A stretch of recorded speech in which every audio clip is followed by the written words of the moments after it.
Welcome to Crappens. Don't wait a week for a new video. Join our Patreon at the Crappens On Demand level for instant recap access. Link in description. Enjoy the show. Well, hello and welcome to Watch What Crappens, a podcast for all that crap we love to talk about. I'm your bravs. Ding. Hi, I'm Ronnie. This is Ben here in my house. Hi, Ben. Hi, it's so great to still be here at your place. It's recording. so great to see you. And you know, yesterday when we recorded, we were different people because today we're winners of an award. Well, life changed, guys. Our lives changed overnight. It's true. We got an award and we got a taco. So thank you. We got free tacos and award. We won the iHeart podcast or iHeart Podcast Award for Best Pop Culture Podcast. And as someone might say, we are shooketh. It was amazing. It was so cool, that award show. I mean, we're gonna talk. I think we'll tell everyone all about it on our bonus episode, like all the nitty gritty and stuff. But honestly, we've been doing this for a long time, and we've never won an award before. So to win one really meant a lot. It felt really great to get that recognition. We don't do it for the recognition, okay? But to get it, we do now. Now that we got a taste of it. Yeah. We're ready. We're ready to go on the award show circuit. Sign us up. That's all we want now. Emmys, Tonys. Now on another, first of all, thank you iHeartRadio. Yeah, that thank was you so really much. Nice. And also thank you for giving that to us in the same category as It's a Reality Reckoning. Yes. Bethany Frankel. So thank you. Suck it, Bethany. Just kidding, guys. Good sports. I think we all can agree that the iHeart Podcast Awards are a referendum on the Reality Reckoning. And unfortunately for the Reality Reckoning, we beat them. You're over. You're over. We're just kidding, No, guys. of course. So the one thing is we're together today at my house, and I am wearing a shirt that I've been wearing for years. It's a stereo, an old, what do you call this, an analog stereo? An old stereo print, a boombox on my shirt. I've never really realized how much it's distracting on my breasts because it's boobies over booby. It's like I'm trying to make you think I have small boobies when I really have big boobies. It's like booby. There's a lot of boobies. So sorry to anybody on Crappens On Demand who are distracted. And sorry, by my boobies. And by the way, sorry to any dogs who are scandalized by Bueller slutting out behind us. Bueller, seriously, babe. The other dogs are like, this is X-rated. Yeah, Bueller's gone for his OnlyFans award. Okay, no, wait, but importantly, there is something important, an important update we have aside from the award, which was very cool. Yesterday, when we were recording the Traitors. A bird crashed into the window right in the beginning of the podcast. And we were like, oh my God, the bird died. And we were very upset. And we were worried that it was an omen. And then later on in the day, the bird moved. We're like, oh, it's alive, but we still thought it might be dead. Ronnie, do you want to share what happened next with the bird? Because I feel like this is important for the audience, and it relates specifically to this show. So... okay, the bird splatted, okay? And Big then splat. we went and looked at it, and it looked like it was dead. And there were feathers all over the place. And we're like, oh, my God, this bird just broke his neck. We're going to die, right? We thought it was an omen. Bad news. Yeah, we thought we were for Bad sure news going to die. bears. And then we looked later, and it had moved. So we were like, oh, okay, well, maybe it's alive, but it still looked dead, right? Mm-hmm. So then I went downstairs to pray, as one does. And it wasn't there. And I was like, oh, my God, maybe an animal took it. But then I went down into the yard and was looking around. It was hopping around down there, kind of hopping away from me, like, please don't eat me, as most M&Ms wish they could. And I went after it, and I just kind of talked to it, because birds are very scared creatures. Right. Which I don't really blame Birds them. are frantic. They are a very... They're frantic. Almost as frantic as lizards. Nothing is more frantic than a lizard. Lizards are... Okay, here's in the order, Lizards in descending are a order. lot. Birds are frantic, then the next tier up are lizards, and then the next tier up is Trishelle. I'm not frantic like you. I mean, put that bird in a beret, and I would have just let it die. So I went down there to look for the bird, and it was like hopping away and stuff. And it was frantic. And also, by the way, birds, you can fly. Like, what are you frantic about? Yeah. You like totally beat us. You're thinner than us. You're always going to be lighter than us, and you fly. Like... They're just frantic. It just goes to show, like, everyone's got their issues, you know? Yeah, Like, you ever everybody really does.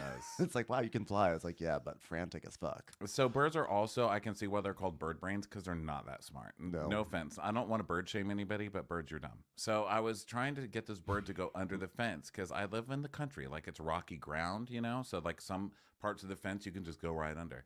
And I know birds don't like to be touched. So I was like, go under the fence. And it was like, blah, blah, blah.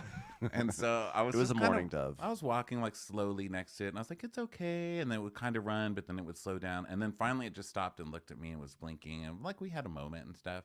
And I was like, okay, I'm going to try and get you under the fence. And it started running.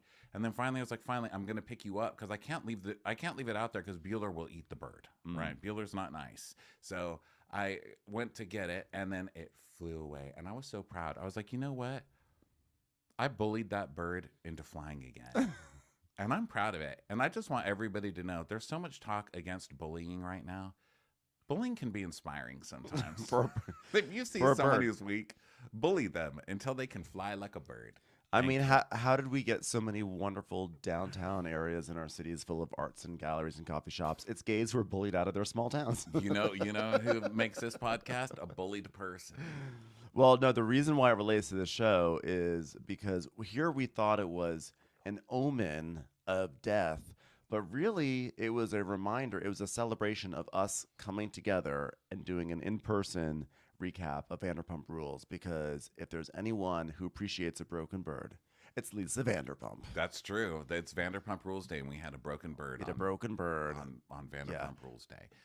So, by the way, come see us in Europe if you're new to this podcast because you just found out about us because of that award show. We're doing shows in Europe, London, Birmingham, and Dublin in May, and we're also doing Netflix as a joke in May at the Kookaburra Lounge. And go to watchacrappens.com for your tickets. It'll be worth that. Ding. Ding. Okay, so also I'm so sorry, you guys. We're never going to start this podcast, but we're so glad to be in the same room. We're just going to talk for 20 hours. But also, I was on a podcast with Alyssa Dixterhouse, who's wonderful. She's a Chicago podcaster, and she has a podcast called Oh My Lord. And it's okay. Oh my Lord. It's okay. And actually, go to the bathroom, get the paper towels. You see, I serve paper towels at my house. Okay, not good for the earth, but good for me. So, Alyssa Dixterhouse or Dyksterhouse. I'm not sure how you pronounce it, but I feel like Dixterhouse is less offensive than Dyksterhouse. Just in case I'm getting it wrong. So anyway, she has this podcast called Oh My Lord. And basically, she tells stories to her guests. Like, you don't have to do any preparation, which was lovely. It's like my favorite kind of podcast. And she just tells you the story, and then you react to it. And she was telling me a story about a Chicago legend named, let me look at her name. I ordered her t-shirt because I'm, of course, amazed by her. Her Barack name, Obama. Oh, I didn't write it down. I just took her picture. I forgot her name. God, I'm so knock-kneed. Look at this picture. Anyway, I'm on that. It's really fun. Go listen to it. Okay, everybody. So now here we are with Pump Rules written in the stars. Can that be fixed by Rolfing? Have you ever heard of Rolfing? I have. I think that's where they pull your bones outside of their sockets and then they re-put them in to be straight or something. Oh, I thought it was when they make you sit at a tiny little piano and sing songs. With your mouth wide open. It's that kind of day. Okay. I've already spilled Topo Chico all over Ronnie's desk, and we've got Ralph on the brain. Yeah. This is also the return of Super Bitchy Katie. You know, as someone who criticizes Katie all the time on this podcast, just because she's made me crazy over the years. And listen, I don't know her in person. This is just my view as a viewer. I've really missed Bitchy Katie, and I would like to say, welcome home. Welcome back to the show, because as much as I can bitch about these characters on TV, I am fully aware that these are not real people. These are characters. I'm fully aware, and that's what makes it fun. And I really love to root against people, and I've really missed this version of Katie. I love when Katie just doesn't give a fuck, and she's like, yeah. You, even though I'm usually on the opposite side of her in these fights. It was fun actually being on her side. I was like when she was being bitchy Katie, and but like using her power for good, and I was like, yes, bitch. I'm like everything she said. I was like, I 100% agree. It was a weird feeling. and I don't want to make anyone uncomfortable when it happens. So I just wanted to kind of warn you that was coming. So anyway, welcome back to her. Also, the fact that Bitchy Katie comes back and this is the music that starts it. Clap your hands to the music. Music's gonna bring your favorite beat. And I was like, that's too happy for this episode that I know is gonna be Lala crying because the main picture on the episode is Lala like crying.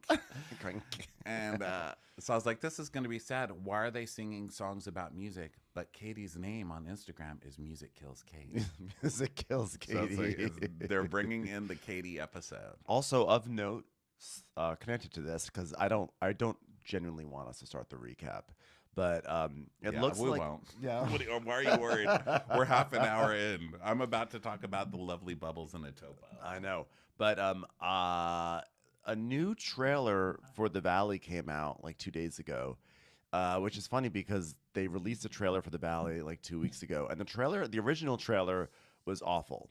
The original trailer was like leaning into fun and games, and it was leaning into like, we're just like adulting.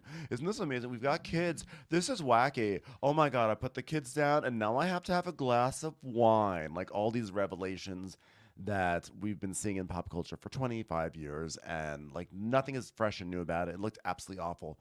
But now, the new trailer, they decided like, oh wait, Bravo people don't care about that. Let's lean into the mess. And the entire trailer was just like all these miserable couples in suburbia hating each other, hating their children, cheating on each other. And I was like, well, why didn't you lead with this, Valley? Like, this is all I needed. Well, yeah, and Brittany and Jax are so thirsty and trying so hard to recreate Sandoval, as is literally everybody on Bravo.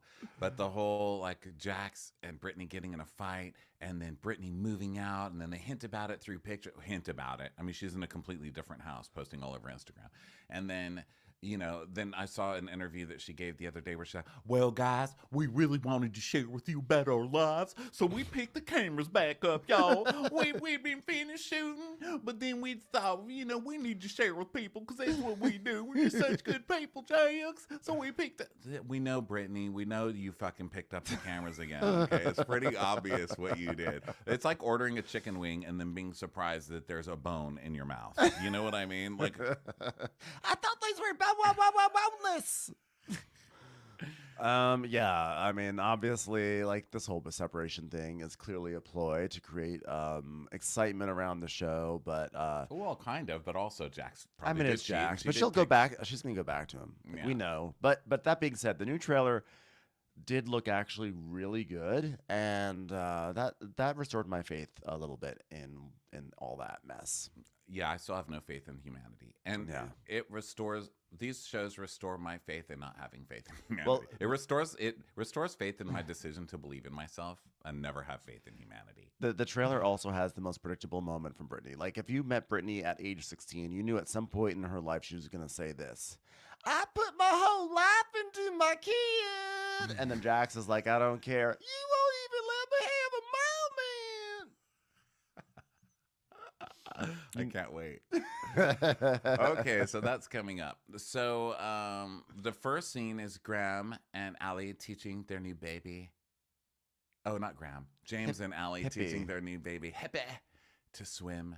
And Allie's like, oh my God, he swims like such an Aquarius. And James is like, this is a good upgrade, don't you think? We've got a pool. We've got a mummy. We've got a new dog. And then, of course, the obligatory Southwest flight. I know. If you hold out your hands long enough, a spare can of AHA will fall from the skies.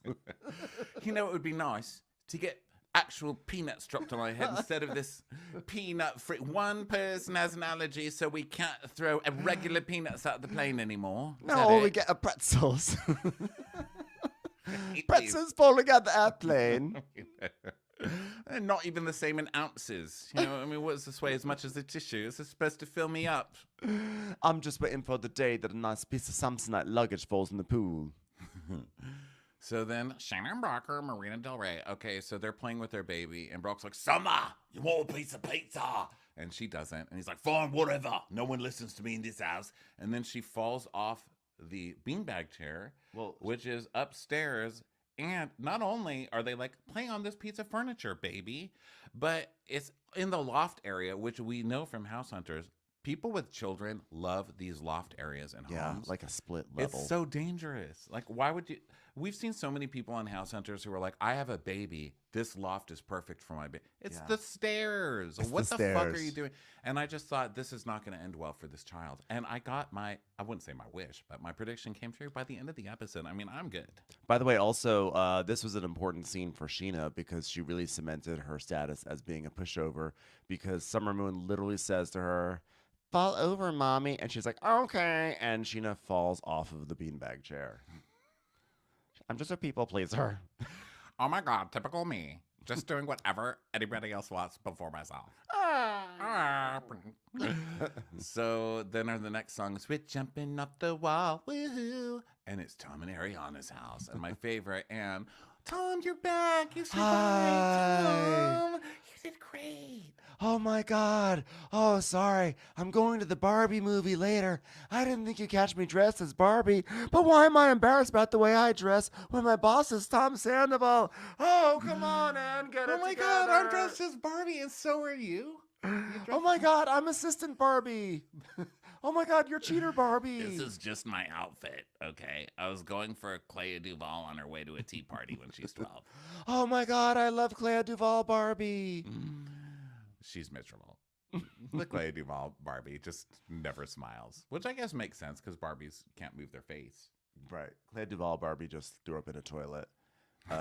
She's got like kind of that mom hair. What's that lady? Kate Gosselin hair. Kate Gosselin. I say that only because I seem to remember Clea Duvall's role in Can't Hardly Wait was that she comes out of bathroom having just puked. Literally every role. I feel like every role. Wasn't she in Girl, Interrupted? I mean, that was the I feel vibe. like every role, it's like she's just puked. Yeah, that's her vibe.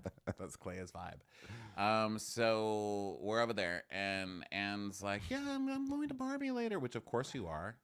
And I love that we're getting the Barbie opening weekend on this You're show. right. It's Barbieheimer weekend on Vanderpump Rules. Because they really lean into it. Because the whole world did, guys. Don't forget. It Do is you a very... remember? I remember. Of course. I wore pink. I wore fucking pink with my nieces. You're wearing it right now. I'm wearing it. You're right. You're wearing... I'm not. Oh my God, I didn't realize This was a Barbieheimer episode. I'm not only wearing pink, but I gave myself smaller tits for this recap. This is a very Barbie day. And we didn't want to have to ruin the surprise, but please welcome our special guest, Rhea Perlman. No. I think I saw her last night. Ben says it was not her. A random lady with curly hair, and Ronnie goes, is that Rhea Perlman? I was like, that's not Rhea Perlman. Like, how many 4-foot tall Rhea Perlmans are there? It's Rhea she was wearing like an Australian Outback hat. So Ben didn't believe that she would do that. But. I was like, it's not Rhea. Rhea Perlman is not here. I'm telling you this. But there's another character actress who looks just like Rhea. I know you would think Margot Martindale. No, with Margot Martindale, she looks curly something hair. like Rhea Perlman. Curly hair. No, not that kind of kinky curly. There's another character actress that really is exactly like Rhea Perlman, and you would think there's only one Rhea, but there's really not. There's another one too, and I think it was that lady. Yeah. Find out when you stop being polite and start getting Rhea Perlman. Wait, I have to say something. This episode was like the Barbieheimer weekend because you had Barbie, you had the girls doing their astrology reading, and then you had the boys doing Rat Pack stuff. It was very Barbieheimer. You had the girls who were like, we don't need the boys in this cast. We can totally do it on our own. And actually did a good show on their own. And then you had the boys like, who's the real victim here? And then the bros all rallying around Ken, who's a fuck up. And then the bros are going to be the ones that are going to thrive, ultimately, at the Academy Awards. And then the girls are just going to be on the side. And kind of a big plot of Vanderpump Rules in the past was Ariana finally being able to talk about her vagina, which was the end of Barbie, right? That was the end of Barbie. I'm here to talk about my vagina. Spoiler alert. Yeah. So, yeah, I mean, it is all very, very berry, which are colored pink usually-ish. Barbie centric. Okay, so we go to Tom and Ariana's, and we're still there. We've already been there. And I was like, oh my God, how was your trip? Was that fun? He's like, oh, I love Barbie. I love feminism. Is Ariana here? Shh, be quiet. Be quiet. I don't want to hear that. I want that woman to hear less. I know. So she's like, so how was the trip? A lot of fighting. And he's like, yeah, I mean, dude, like, and he's just like talking about how like Scheana waved hi to him at the airport and stuff. It's like, yeah, come on, sit over here. And then like we see Ariana in her room. She's just like on her laptop, hearing the sound of his voice and just fully miserable that he's back in the house. Yeah, she's like, that is the sound of Sandoval coming home. So then we go to Sandoval and Ann talking, and he's like, Oh, it's so good to be home. There's nothing like walking past the food court in the airport and hearing Scheana go, come over here. This pizza's so much better with you here, dude. Oh, it's like, oh my God, don't cry. Don't cry. Everyone is Barbie. Were there any fights? And we see we see shots of everyone screaming at Sandoval, and he's like, yeah, but they were like, but they had resolutions. They were like resolution fights. So it was just like, you know, it wasn't just like I can't be with this person. It was like I can't be with this person, but I resolved to be with him anyway. Resolution. yeah, all in all, the trip to Tahoe was good. I think the stench of Sandoval is wearing off, and people are starting to humanize me again. I feel optimistic about it. I'm going to say that by squinting my eyes and doing this with my tongue. Yeah, speaking of stench, did you swim out to that log with Schwartz? Because it sort of smells like it. Ah. By the way, some Tahoe people are offended because you, Me? mostly, are so rude about Tahoe. Why am I rude about Tahoe? I don't know. I'm just blaming you. What 'cause did you're I next to me. say? I literally don't remember. I'm like, it's a But lake. I would just like to say, we know Tahoe's a fucking beautiful place. I know Tahoe's a beautiful place, don't you? Of course, I've been there during Yeah. a forest fire, but I was still actually no, I was there during a non-forest fire too. We're just making fun of it because it's on the show. And also, you're not allowed to be offended. You're from Wait. Tahoe. Chill the fuck out. You're literally from the most chill place on earth. Wait, I want to know I did not hear or receive any of the Tahoe offense. I would like to know what I said. I searched for it. Wait, what I'm like, what who- were people upset I about? Google who's mad at Ben from Watcher Wait, but what did I say? I want to Oh, rectify no big deal. it. It's just people who were like, "Oh, hey, but you better be nice to Tahoe because I'm from Tahoe and Tahoe's actually gorgeous." I was like, I don't know have anything Tahoe's bad to say gorgeous. about Tahoe. I literally have nothing bad to say about Tahoe. Here's what I do have Sure. to say bad about. Swimming in lakes, I don't like that. But that's Tahoe. It's a lake town. Well, they You have to can't get. say This that. is a full He says that genre. to me, and I live in a lake town too. He's like, "Oh my God, do you live by the lake?" I don't mind if you're by a lake. I love a lake view. You can have a house on the lake. I just don't like swimming in the lake. I don't like lake swimming, generally speaking. Also, Tahoe is probably the classiest of our lakes. I mean, it's better than Havasu. Let's be honest. Okay, I'll be rude to Chicago's pretty Havasu. classy. What? Chicago's pretty classy. Like, I bet like it's got a lot of Michigan? dead people. Like in Michigan? Yeah. Well, here's the thing. There. Okay. Chicago, they kill people. Listen, Tahoe is beautiful. I have no issues with Tahoe. I just don't like swimming in lakes. And I have issues with Wednesday weddings that are in the Tahoe region. Only because you make everyone drive up midweek to go to a wedding on a Wednesday because you got a good deal in a place that was not even in Lake Tahoe. It was much farther north of Lake Tahoe. What was it, the 27-mile house? Oh my God, the 27s.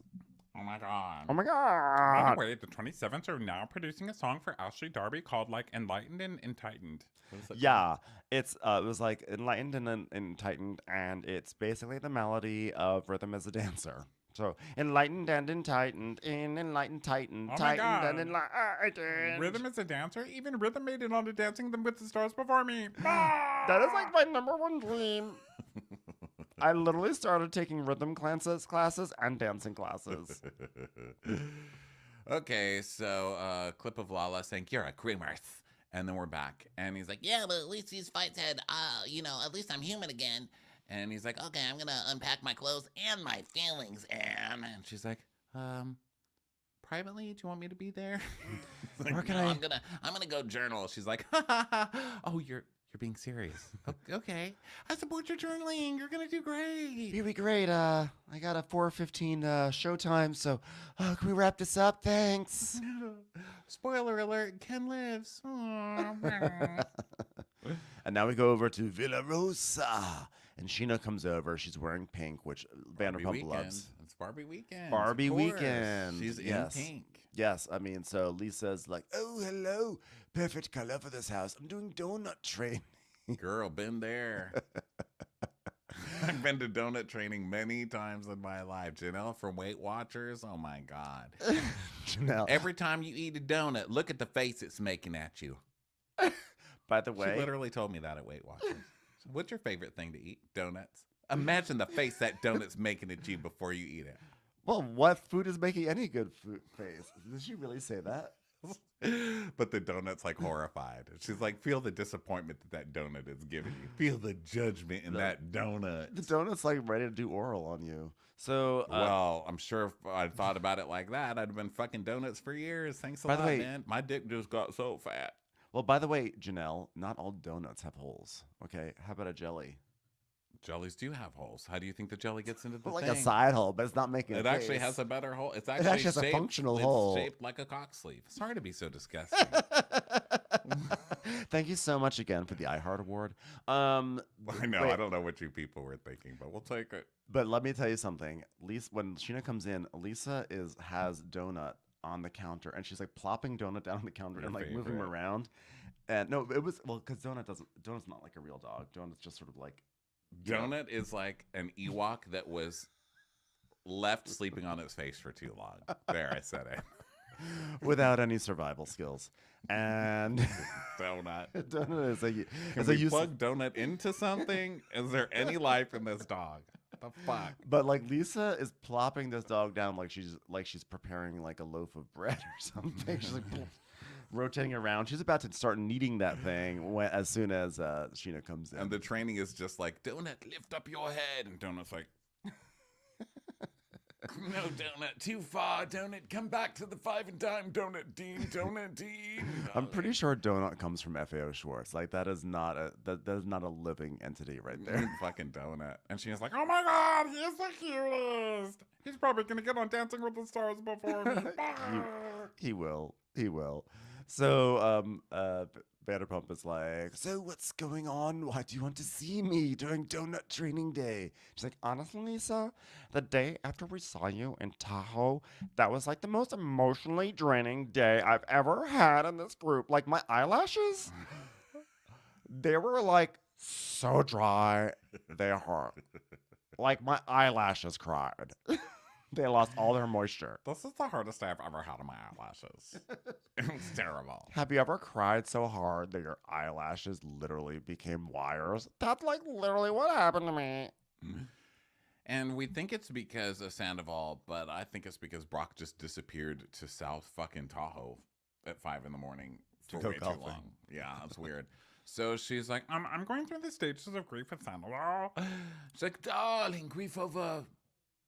What you have? What kind of grief? Why?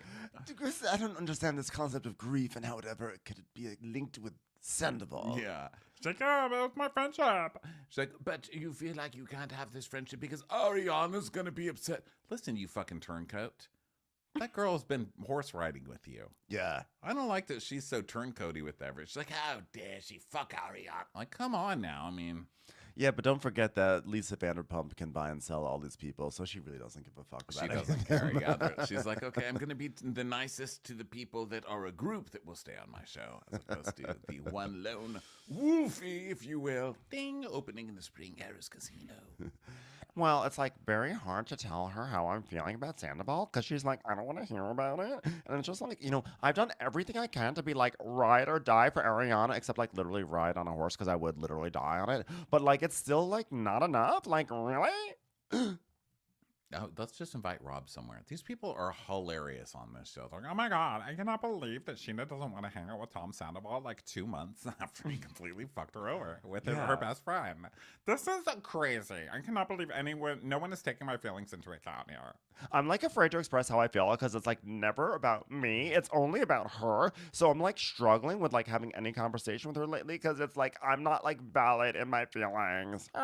When has it ever been about anyone else? Fucking Scheana. I love that Scheana just keeps on Scheanaing so Scheana's hard. So Scheana. I love it. She just keeps on. She does not give a fuck. I love her. So Vanderpump's like, do you think it's just this whirlwind of attention that she's getting? She's like, yeah, because like I picked up Dan from the airport and we went to lunch and he was like, oh my God, that announcement's coming out Wednesday. And I was like, what announcement? And he's like, Dancing with the Stars, stupid. And I was like,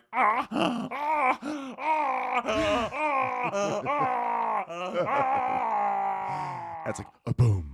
And Vanderpump's like, oh my God, when I did Dancing with the Stars, remember when I did it? Remember when I got to be on that television show? You said to me, That's what I want more than anything. Oh, Scheana, how many years has that been now? 8, 9 years that you've been wanting this? Oh, you poor, poor thing. Oh, Scheana, do you remember when the lady who played the assistant on Magnum P.I. came out the stage door and you told her, this is all I've ever wanted? Or when that lady from Facts of Life, she played the maid on Facts of Life, she came out the stage door and you said, this is all I've ever wanted? When Don Rickles came out to the stage door and you said, Don, this is all I've ever wanted. Hold on, Scheana, I'm about to feel something.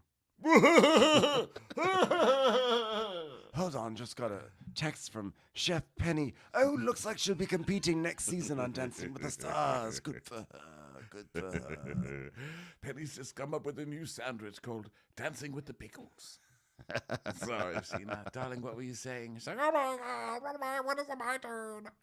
So she's like, yeah, I mean, this year I even started taking dance class because I was preparing in case I did get... Okay, well, now you're just delusional.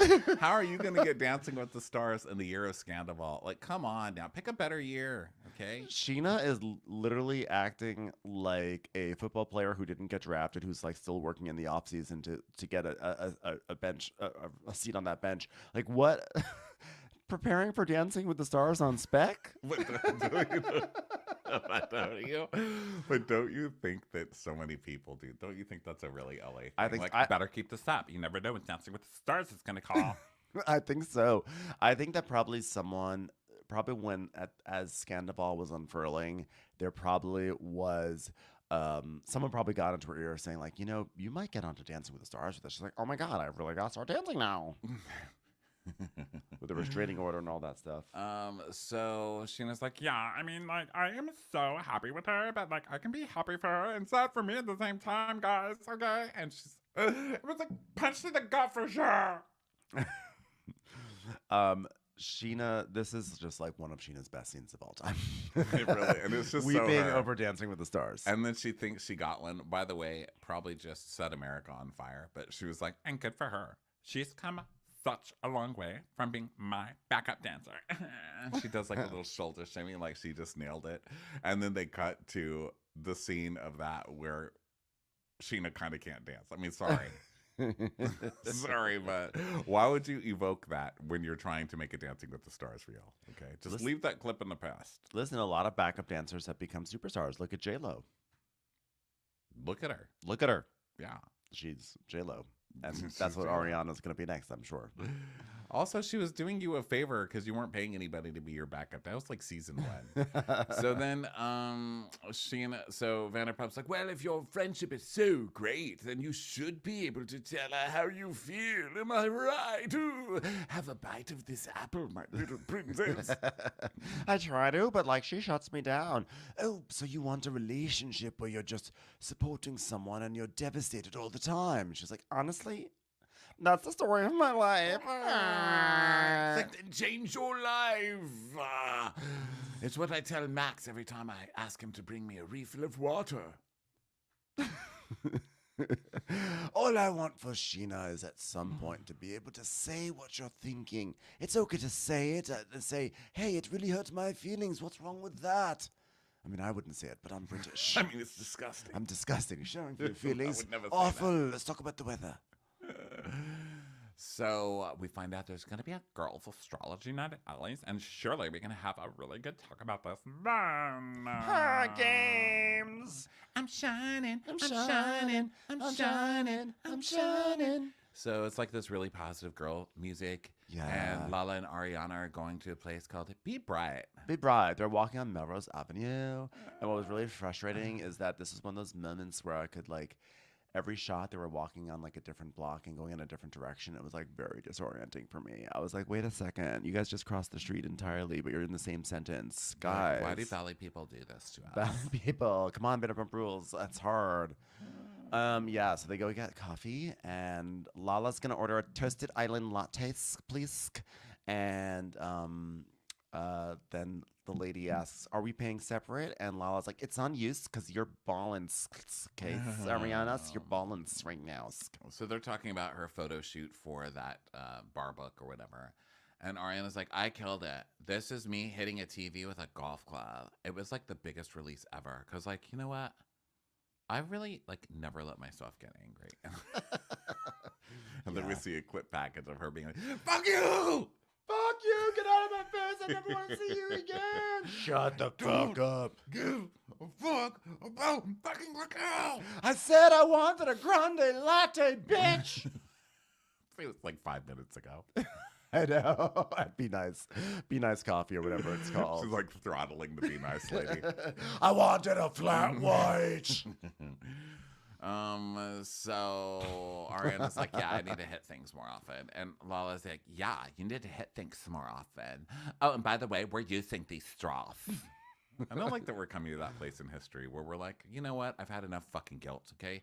We've taken enough fucking guilt over the past few years for things that have completely been out of our control. We can't even breathe in public anymore without getting dirty looks at a fucking Ralph's, okay? I'm using this straw. The turtles are taking a second seat. When is it going to be about me?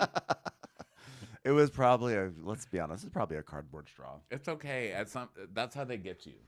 They let you not have straws until you're finally okay with the disintegrating cardboard. Like we're all drinking out of a fucking Amazon package, you know, and we're fine. Listen, cardboard straws have come a long way in the past 20 years. It used to be that you take one sip and it would just like flop on over on its side.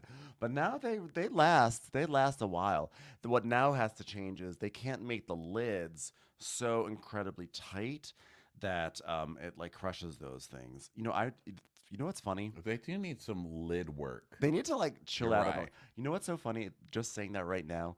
Wasn't I talking to you about how on B-Side blog I used to write the stupidest shit? I used to have like posts about how I would write things like, I went to the gym today and someone picked up my towel, you know?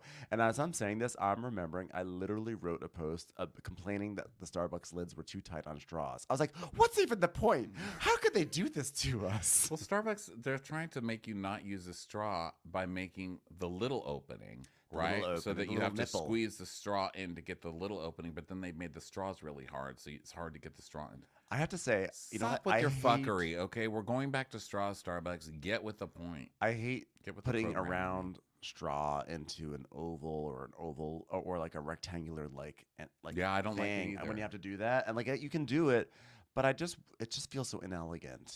Yeah, in terms of design, it is. Yeah. It's a sad time. We're doing straws today, though, guys. Yeah, but I like this. I like kind of a little rebellion where it's like we're doing fucking straws. Okay, you can call yourself Be Bright all you want. I want a fucking straw, and you're going to give it to me. I work for a living. I pay my taxes. Bring me a goddamn straw. And by the way, I'd love a bagel with some turtle head on it. Just smear some dead turtle on top of that shit and bring it. Don't you remember we released little sea turtles into the ocean at Katie's wedding? We did. Yeah, we're really good people. Yeah, we actually have. Actually, no. That's why Ronnie's allowed to say that, because we have sea turtle cred, because we have released sea turtles into the ocean. And we did it really well. Like we really got them. We supported them. Yeah. We got them out. That was a beautiful day, by the way. And by the way, and by us saying that we released sea turtles into the ocean, we stood and watched Katie do it and took pictures. We did it. We had to go chase the little turtles and tell them they'd be okay. Oh yeah, we did that. We stood over them and we're like, go ahead. Yeah. And we judged them. But you know what sucks though? We're like, you're fat. You're never gonna make it. But you know what? We're like being Janelle, the coach. We're like, you're never gonna eat another donut again, you fucking lazy turtle. Imagine what that kelp is looking like. But you know what negates all our sea turtle cred? Sandoval was there. So Sandoval has. We didn't hang out with him until later. He was not with us at that turtle park. He was not. I just want to say though, if he tries to use the sea turtle cred thing, revoke it. Oh God! And speaking of stupid hats, I think that's on the Beverly Hills recap. But anyway, he was in that stupid hat all weekend. Fucking hate stupid hats. Okay, so let's see. So straws. Okay, so Ariana's like, so this trip, I mean, Scheana called me and Sheena's crying, and then like everybody's crying. Why is everybody crying? What happened on the trip? And she's like, the trip was weird, dudes. I've never seen Scheana this upset, like ever. Like she was a shell of a person. Her name is Scheana. Have you ever paid attention to her? Scheana is a shell of a person, okay? No. It's a fun shell, but it's still a shell. It's a tortoise shell while we're on turtle. It's a very fashionable shell. But that's the point. Yeah, no, but you don't understand. Her eyelashes have never been more dry. I've never seen something like it before. Literally flake. Her eyelashes were flaking like Ali Sheedy in The Breakfast Club. There were some dry eyelashes. It was like two rakes were attached to her eyeballs. And she's like, yeah, but like I think her whole thing is if like I go somewhere and he's around, can I enjoy myself on a very surface level? And she's like, oh, it's not like I'm asking her to fight him or anything. Like I'm just not asking anything of anyone. Just saying like if you hang out with Tom, like you're dead to me, and I just like hope you fucking like die in a fucking garbage disposal. I hope you're like a spoon that's left in a fucking garbage disposal and just left turned on because Tom's too fucking lazy to turn it off himself. Yes, yeah, but that's where she's at. Okay, like the internet was like ripping her apart for that photo. Okay, And she goes, yeah, because of that photo. Like Ariana's like, yeah, I saw the picture. What do you think is gonna happen? Yeah. Stupid. Yeah, but like you didn't come to her defense at all, though. It's like, well, I'm not gonna like post and then have my shit reposted as a headline. Yeah, but even for your friend with dry eyebrows, like in eyelashes, her eyebrows dried out too. And so like you couldn't tell her like all your stands to say like, hey, I love Scheana. She's like a great friend. Knock it off. It's like, I mean, I guess I could. She goes, yeah, don't you think that would have been nice? From what I've seen of Ariana's, she's like constantly on social media just scrolling. So you don't want to make a post and be in the mix. You step out of your house and you're in the fucking mix. God, I wish I could have that. You lift your fucking finger and you're in the mix.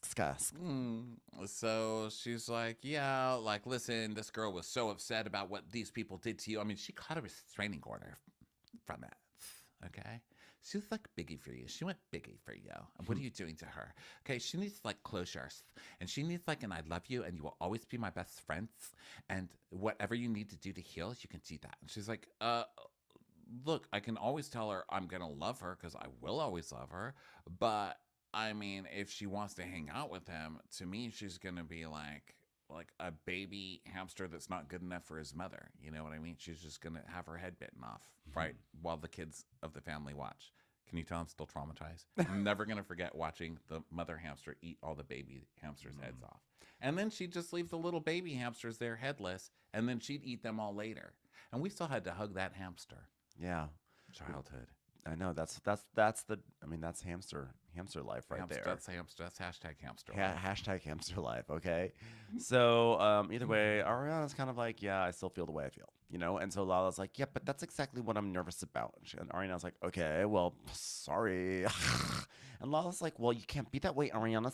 You can't shut down like this. She goes, yeah, but like it's not me shutting down. I'm doing what's right for me, and I'm not the person to come to with the Sandoval sympathy train. That's it. You guys, too soon with this. I mean, this is really too soon to be coming to some, especially Lala of all people, which she kind of acknowledges in this. Like she kind of acknowledges in this episode, like maybe I just hung onto my anger for so long.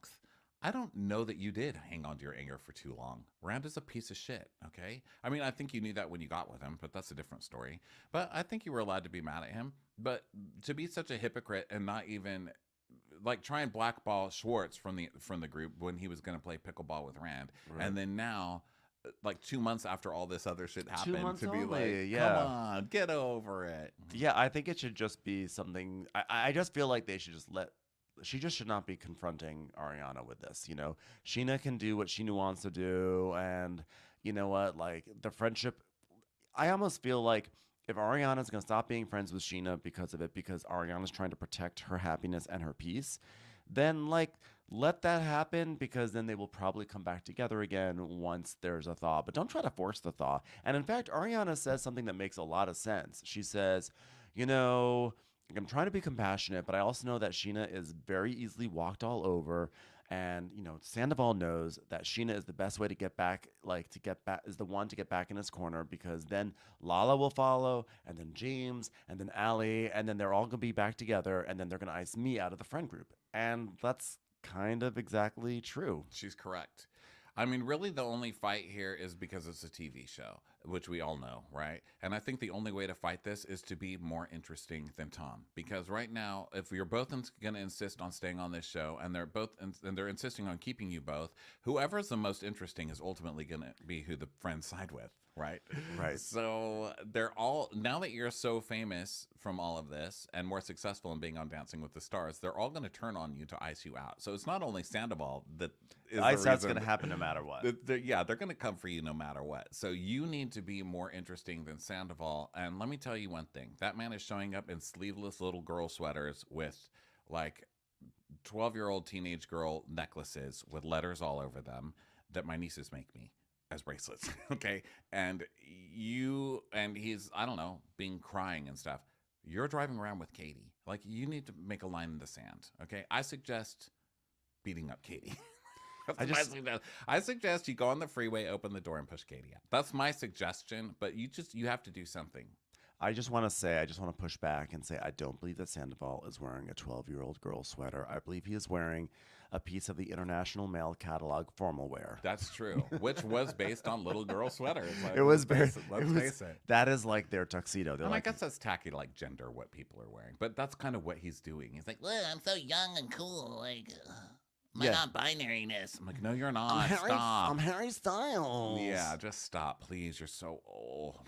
You're so old. I do have one positive thing to say to you, though.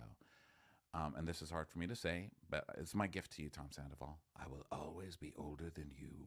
Happy birthday! Not your face, darling. He's past you there, many years over. Anyway, so that's what Ariana says. So now we go to Christina. Oh, I was thinking Christina and Katie, they gather to go to lunch. I put Christina in the in memoriam this year for the Crappies, and here she is. Why would you do that? Because we hadn't seen her yet on the season. She was literally just on the last season. She had a baby, and I just sort of assumed she just wasn't had a coming. baby. I assumed she wasn't coming back, but then I thought, like, okay, did I jump the gun just to put another name into the in memoriam? Perhaps, but then again, it is kind of funny to get, like, I think almost going forward, we just always put Every Christina year, in the in Christina memoriam. Kelly. In memoriam, Christina Kelly. We've had repeats in the in memoriam. I think we put Danielle from Summer House in the in memoriam before. I think Captain Lee's been in like 4. We've done. Honestly. People have definitely made it in their multiple seasons, So yeah. I think we're gonna make her. Have hope. Don't let the dream die, Christina. Remind me in about 10 months from now, Christina goes back into the in memoriam. Well, I would like to remind you of something I said 5 minutes ago when I was saying compete and be more interesting than Tom Sandoval. This doesn't help. Inviting Christina Kelly to lunch with Katie does not help. I'm just warning you. So they go to lunch, and what's happening here? Okay, well, it's Scheana like fun girls' lunch. I wrote fun girls' lunch because here these two come. This is going to be fun. Remember last year? Oh my God, we're going to have the most fun girls' trip.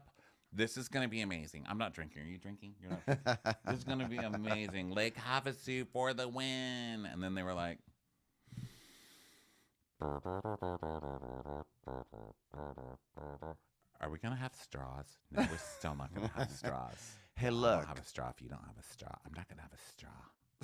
Yeah.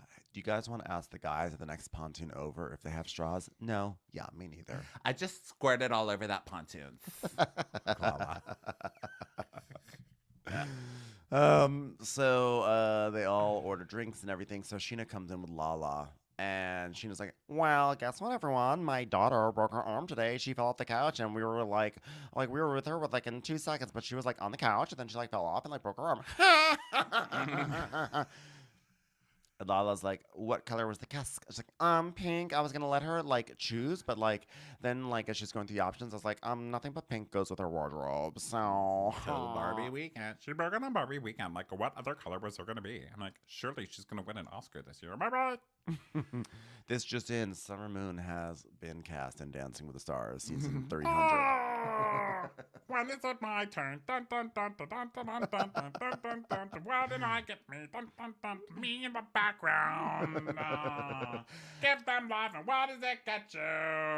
I had an enchilada. I had a crop top. It's sort of my thing, Andy. I wore it on my wedding.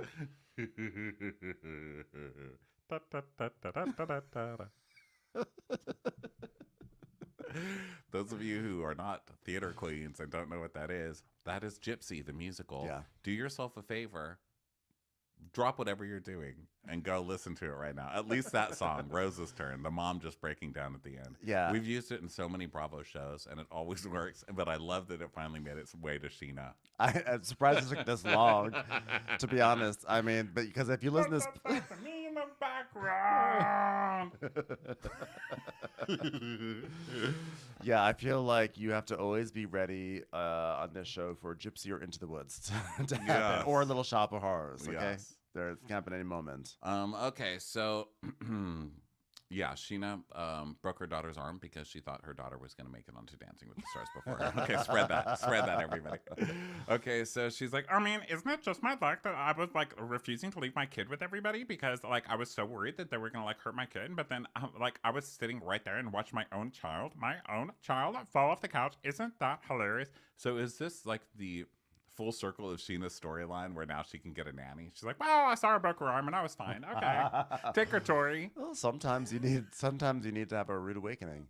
So Christina's like, I'm in like a mommy bubble. I need you guys to give me drama. Oh, I guess that's an allusion to the fact that she had a baby, right? So of course Yeah, everyone. I guess they never mentioned that she had a baby on the show, did they? No, I don't. I read it on the internet. I didn't learn it from the show. So they're like, okay, yeah, whatever, Christina. They, of course, totally ignore her. Kitty's like, so you could think about, like, the one person who's been on the outs. And she's like, who? Who? Like, Sandoval? Who's that again? Let's just note that Katie brings up Sandoval in this situation because it becomes important later. So Christina's like, who? Sandoval. Who? Sandoval. Who? I don't even know her. And then Scheana's like, yeah, well, Sandoval was in Tahoe with us. And then he opened up like right next to Sabaro. And like, I don't even know why he came over, but he did. And it's like, because you were like, come over here, where's the Sabaro? From Sandoval. Can we be friends again? Isn't it weird that like an S and a B can go together in a word? Where the S goes first before the B? Right when I was trying to teach my child consonants and nouns. You know, it's like, I feel like if B can be with S, like then I could be with like, I don't know, Dancing with the Stars. I thought my daughter was never going to learn what a vowel was. And then we saw Sabaro. So now I'm like totally comfortable with just leaving summer at Sabaro. We actually renamed her Sabaro Moon. Brock's other children are named Dominoes and Sun. So Domino's, Hut.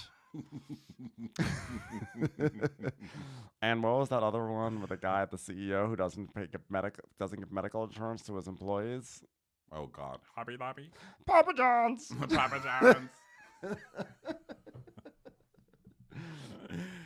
Of course, Caesar. He won't give women medical care, and his name Is that is what Papa. it was? Is that what it was? I think so. I don't know. Maybe because I said Hobby Lobby. There's something he doesn't do, right?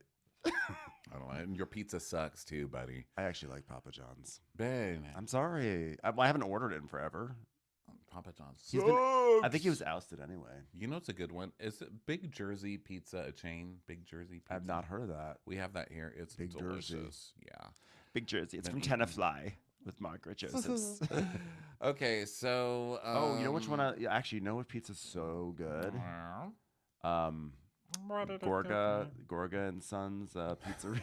Gorga and Sons. This is shockingly like a Stouffer's French bread. What? Hey, we're that's how they family. do it, We're though. family. That's how they do it, though. Show's coming back soon. Can't wait. Okay, so Scheana's like, yeah, Sandoval was in Tahoe, and he opened up, and I know, like, 100%, like, without a doubt, those were genuine tears that he was crying in Tahoe. And Katie's just like, yeah. So I'm lost here. I don't remember. Christina's like, do you think he's more sad about losing your friendship than he is about losing his relationship with Ariana? And Scheana's like, I mean, honestly, yes. Like, he was so unhappy with her for so long. By the way, Christina, I hope one day you have a baby. She's like, I do have a baby. Did you take it to Sparrow's? No. Well, then you don't have a baby. wait a minute, neither do I. I hope somebody picks up Summer Moon from Sabaro. Sabaro Moon! Sabaro Moon! Sabaro! So, by the way, we're joking, but Scheana, yes, he was unhappy with her for so long. Oh, poor fucking Tom. Are you really this flipped? I mean, I get maybe being a little bit like, well, we were friends and he did so many nice things, and can I at least talk to him? But this is pretty flipped already, to being to the point where you're like, oh yeah, Tom was just unhappy with her for so long. It's like, yeah. What really upset him was losing his friendship with me. Yeah. So Katie is like, well, why do you think, or Christina is like, sorry, I'm like deranged. She's like, why do you think that she stayed? And Scheana's like, you don't know till you're in it. Like, you can't judge. Like, literally, look at Jax and Brittany soon on a spinoff. Okay, they got married, and then they had a baby, and then we see, of course, flashbacks of Jax and Brittany's greatest hits. Brought in high giants. You're cool. You're a cool guy. You're a cool guy. You're a cool guy. You're a cool guy. So Scheana's like, I mean, I could not believe that those two got married. That is crazy. And Katie says, well, there's still stories about him running around town. I've heard. No, it's like Beyonce.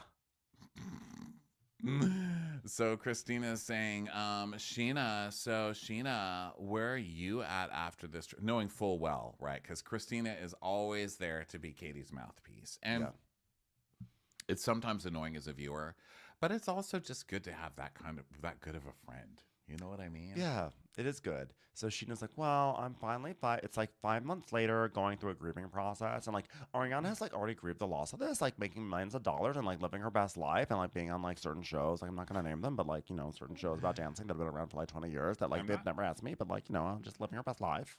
Yeah. I'm like dancing with like a lot of not stars right now in my dance class, which I like don't even care about right now because it's not about being a star, because it's not even the title. It's just called dance class without stars, which really sucks because really all I wanted to be on Dancing with the Stars. So he's the type of individual you want in your life because you miss the person that doesn't exist, says Katie. And Scheana's like, yeah, the person he was, like, I definitely miss that, you know? And like the first year when we were on like the upfronts in New York City, and he was like the only person who like welcomed me into photos with this group. It's like, if there is only some kind soul at Dancing the Stars that will pull me into the metaphorical photo of that show, that would be really wonderful. And Katie's like, oh, Scheana, that was 1,000,000 years ago. She's like, but I don't forget those things. She goes, I know, but like, let's try maybe. Well, of course you want her to try because you were one of the people bullying her ass at that point. Didn't want her in the because photo. You were under the orders of Stassi and the other one, Kristen. And Seriously? You were bullying her at that point. So, of course, you are just like, well, why would you forget it? Like, just forget somebody being kind to you while I was fucking bullying you. And that's also kind of the rub here with Scheana is, you know, Katie has bullied Scheana for years. And, like, Scheana keeps going Like last back. season. Literally every other season. Like, when Katie was on the outs and Stassi dumped Katie, and then Katie had nobody. And remember how she had to be friends with the guys? That was so funny. She was like kind of friends with Sandoval for that season. And then Scheana befriended her because she was the only one. Like, Scheana, to her credit, she is like a you know, very dry eyelashed dish rag when she wants to be. But she's also there for all the bullied people, you know? Like, she kind of welcomes them back in because you were the bullies, madame. Yeah. So Lala's like, now that said, Scheana's totally wrong in this situation. Before Katie I go is too right. far with that, Katie is 100% Katie's right. right. But here's the thing: she always undercuts with forgiving herself when she was the one who was being a total asshole in that situation. Like, you're kind of the reason that this is awkward. Now, all that said, Scheana, you're damn wrong in this. You're damn wrong. Yeah. But then Katie has to make it about her because she keeps making it about how Scheana is always making it about Scheana. But then Katie finally lets the mask slip, and it's not really about Ariana. It's like, Tom's always sucked. Tom's always been mean to me. Tom never supported my marriage. I'm just enjoying watching you work yourself up into a Katie Tizzy, like in person, like inches away. Like, normally I see you do this when live when we're doing like a live show, but I'm sort of like a little distracted because I'm looking at my notes, I'm looking at the audience, I'm trying to pay attention to like all sorts of things. But here I'm just sitting here watching, and like you go up and down a lot, and it's like really fun. Like you hear the chair screeching. You're like, because you're like, you start doing all this like I get animated, and you get like really into it. I mean, listen, we all do, but it's like really adorable to watch it from like inches away. It's also tough because this is very confusing because normally it's easier for me. I'm just like, Katie's wrong and you're a bully and you were mean to Scheana and you deserve whatever you get because you're mean and you're the bully and blah, blah, blah. But then this one, I'm like, but she's also correct. And Scheana needs to be bullied right now because Sheena's so wrong in this situation. And I'm like, oh my God. Sometimes, like we started off the recap saying, sometimes you need a bully. And right now, Katie is going to use her powers for good. She is going to. So Lala's like, you know, that's very unfair to say, guys. It's very unfair to say that's Scheana that was 10 years ago. And Katie's like, why? She's like, because that's you. okay? She goes, but I'm not hanging on to 10 years ago. She goes, but that's you, okay? That's you. So Katie's like, yeah, I just don't have sympathy, and I'm just like waiting for this conversation to be over. And Katie tells us, Right, but you're the one who brought it up.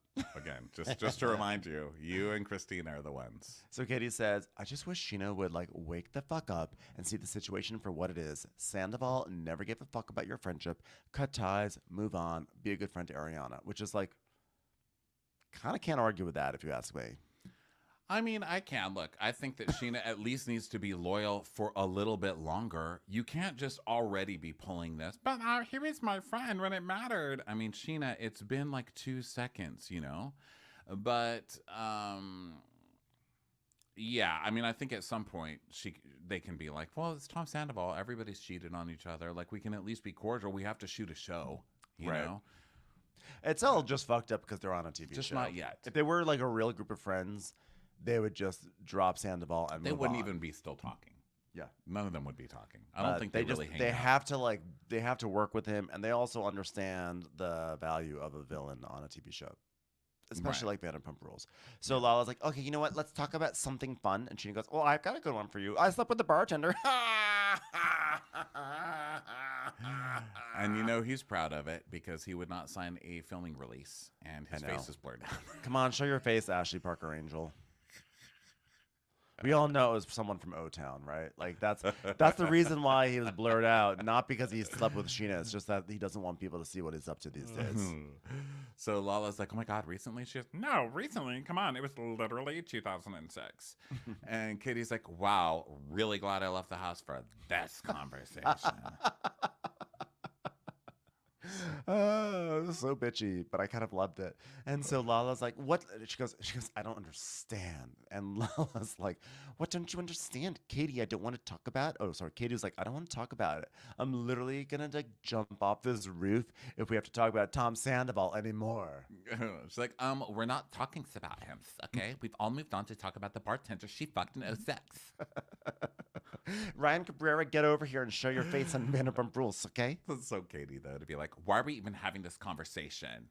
Okay, well, let's talk about something else. I'm so sick of talking about Sandoval. But I fucked that bartender. Sandoval is so disgusting. Why are we talking about it? I'm talking about the person with the blurred out face. His face is literally blurred out in real life. We're not even on camera. And Katie's like, well, with all due respect, I have sympathy, but I wish she would just get over it. I mean, that man has never offered me an apology the whole time I've known him. Yeah. She was like, and you deserve that. And Katie's like, just like the way I deserve to be on Dancing with the Stars. So Katie's like, he interfered with my marriage. He made everyone think I was a monster. Ma'am, we have footage of you being a monster. Okay? Now, did that man push you? I'm sure he did. I'm sure he had a lot to do with that. But so did you. I mean, come on. You can't just put everything off on one villain. And she's like, yeah, he made me look like a monster. Do you know how hard he made it to get the current offer that I have for Dancing with the Stars? What? Oh my God! Yeah, they're doing their first emo season. So, yeah, she's like, you know, and the fact that anyone is having trouble getting over this trash human is fathomless. This person, they're a demon. Yeah. I mean, I have to say, I liked the monologue. I thought it was good. I think she has every right to be pissed at Sandoval because he did interfere with the marriage. Of course, you can't blame that. I can see why she hates Sandoval, of course. Yeah, and like, you can't, again, like the marriage was troubled to begin with. He just maybe like, you know, exacerbated it. But I loved her being like, I don't know why you are mourning this relationship. Just move forward. He's a piece of shit. Well, I mean, that's easy to say because she's always hated him. So, like, to Katie, this is where everybody's going to finally hate the person that she hates because it makes her crazy. She's like, how does no one else hate this person? This person sucks. I'm telling you all this. I've been telling you all for fucking 12 years this person sucks, and nobody listens to me. And now, finally, everyone's going to know this person sucks. We're all on the same page. This person sucks. And they're like, I want to hang out with Tom again. She's like, Yeah. God damn it. This is my season to be vindicated. And it's like, nope.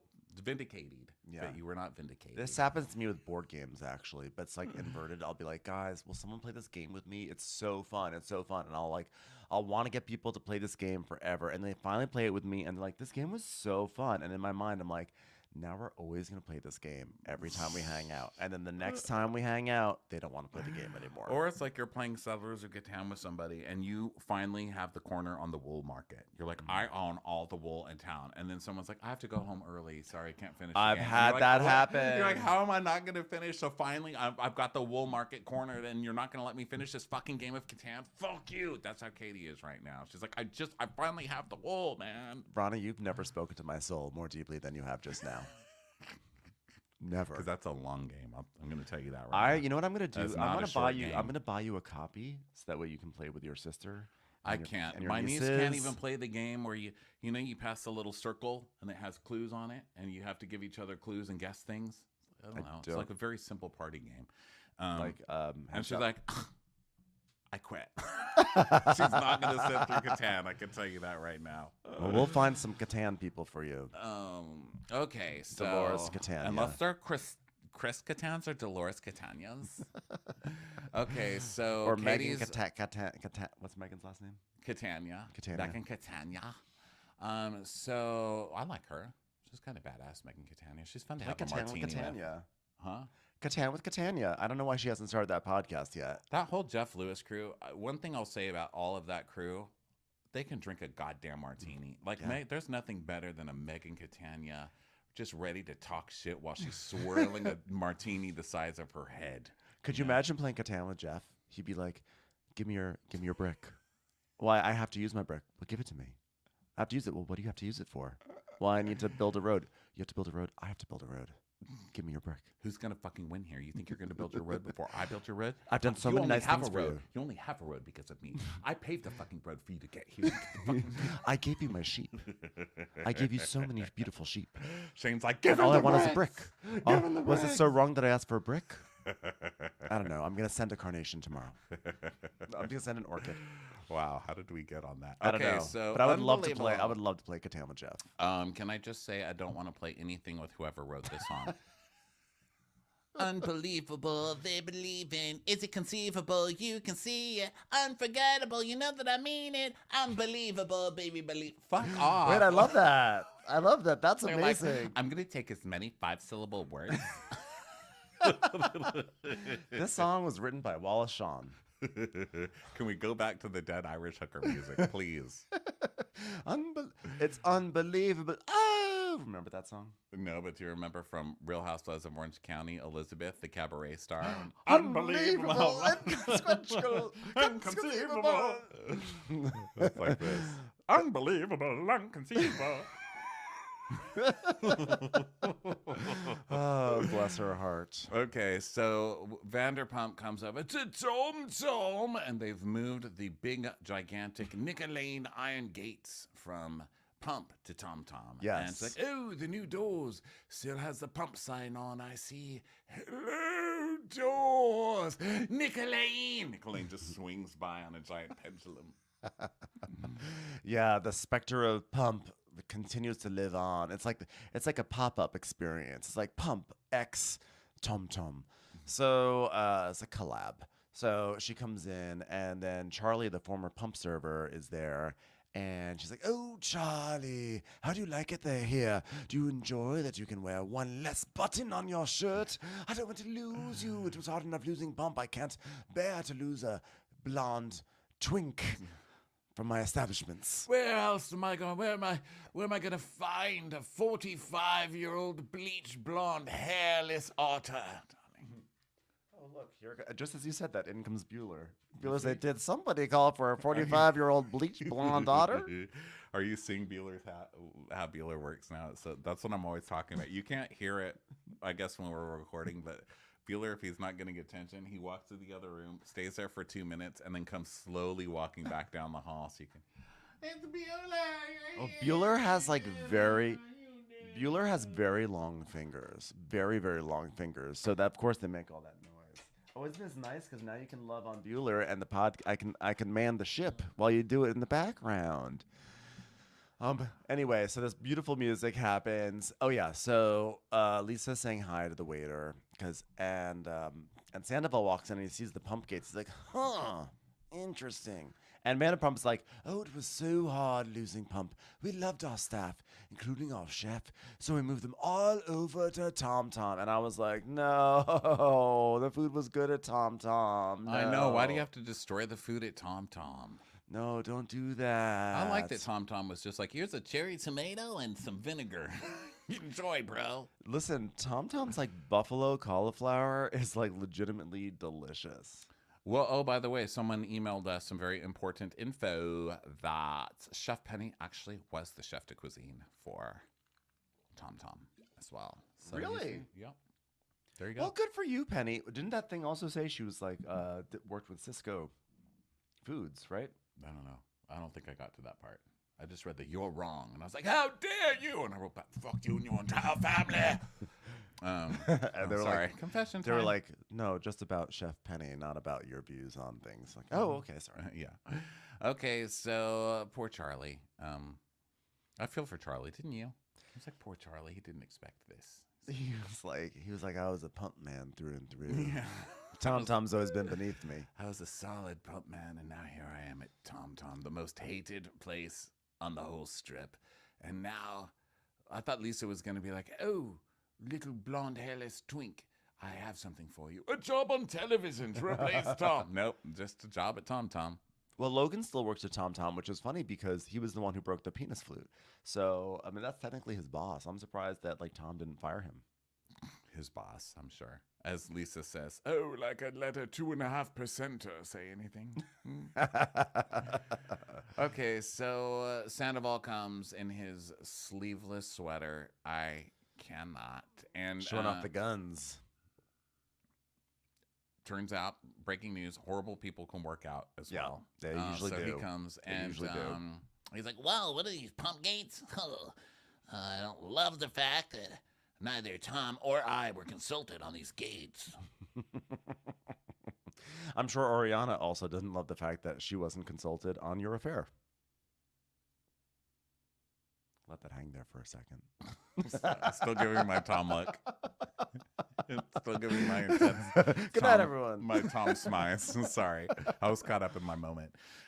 So she's like, well, darling, I wanted to ease myself gently into being rid of Pump, and I just have to have these gates to walk through. Let's go to the garden, which I've changed into a European planter paradise. Nothing but planters.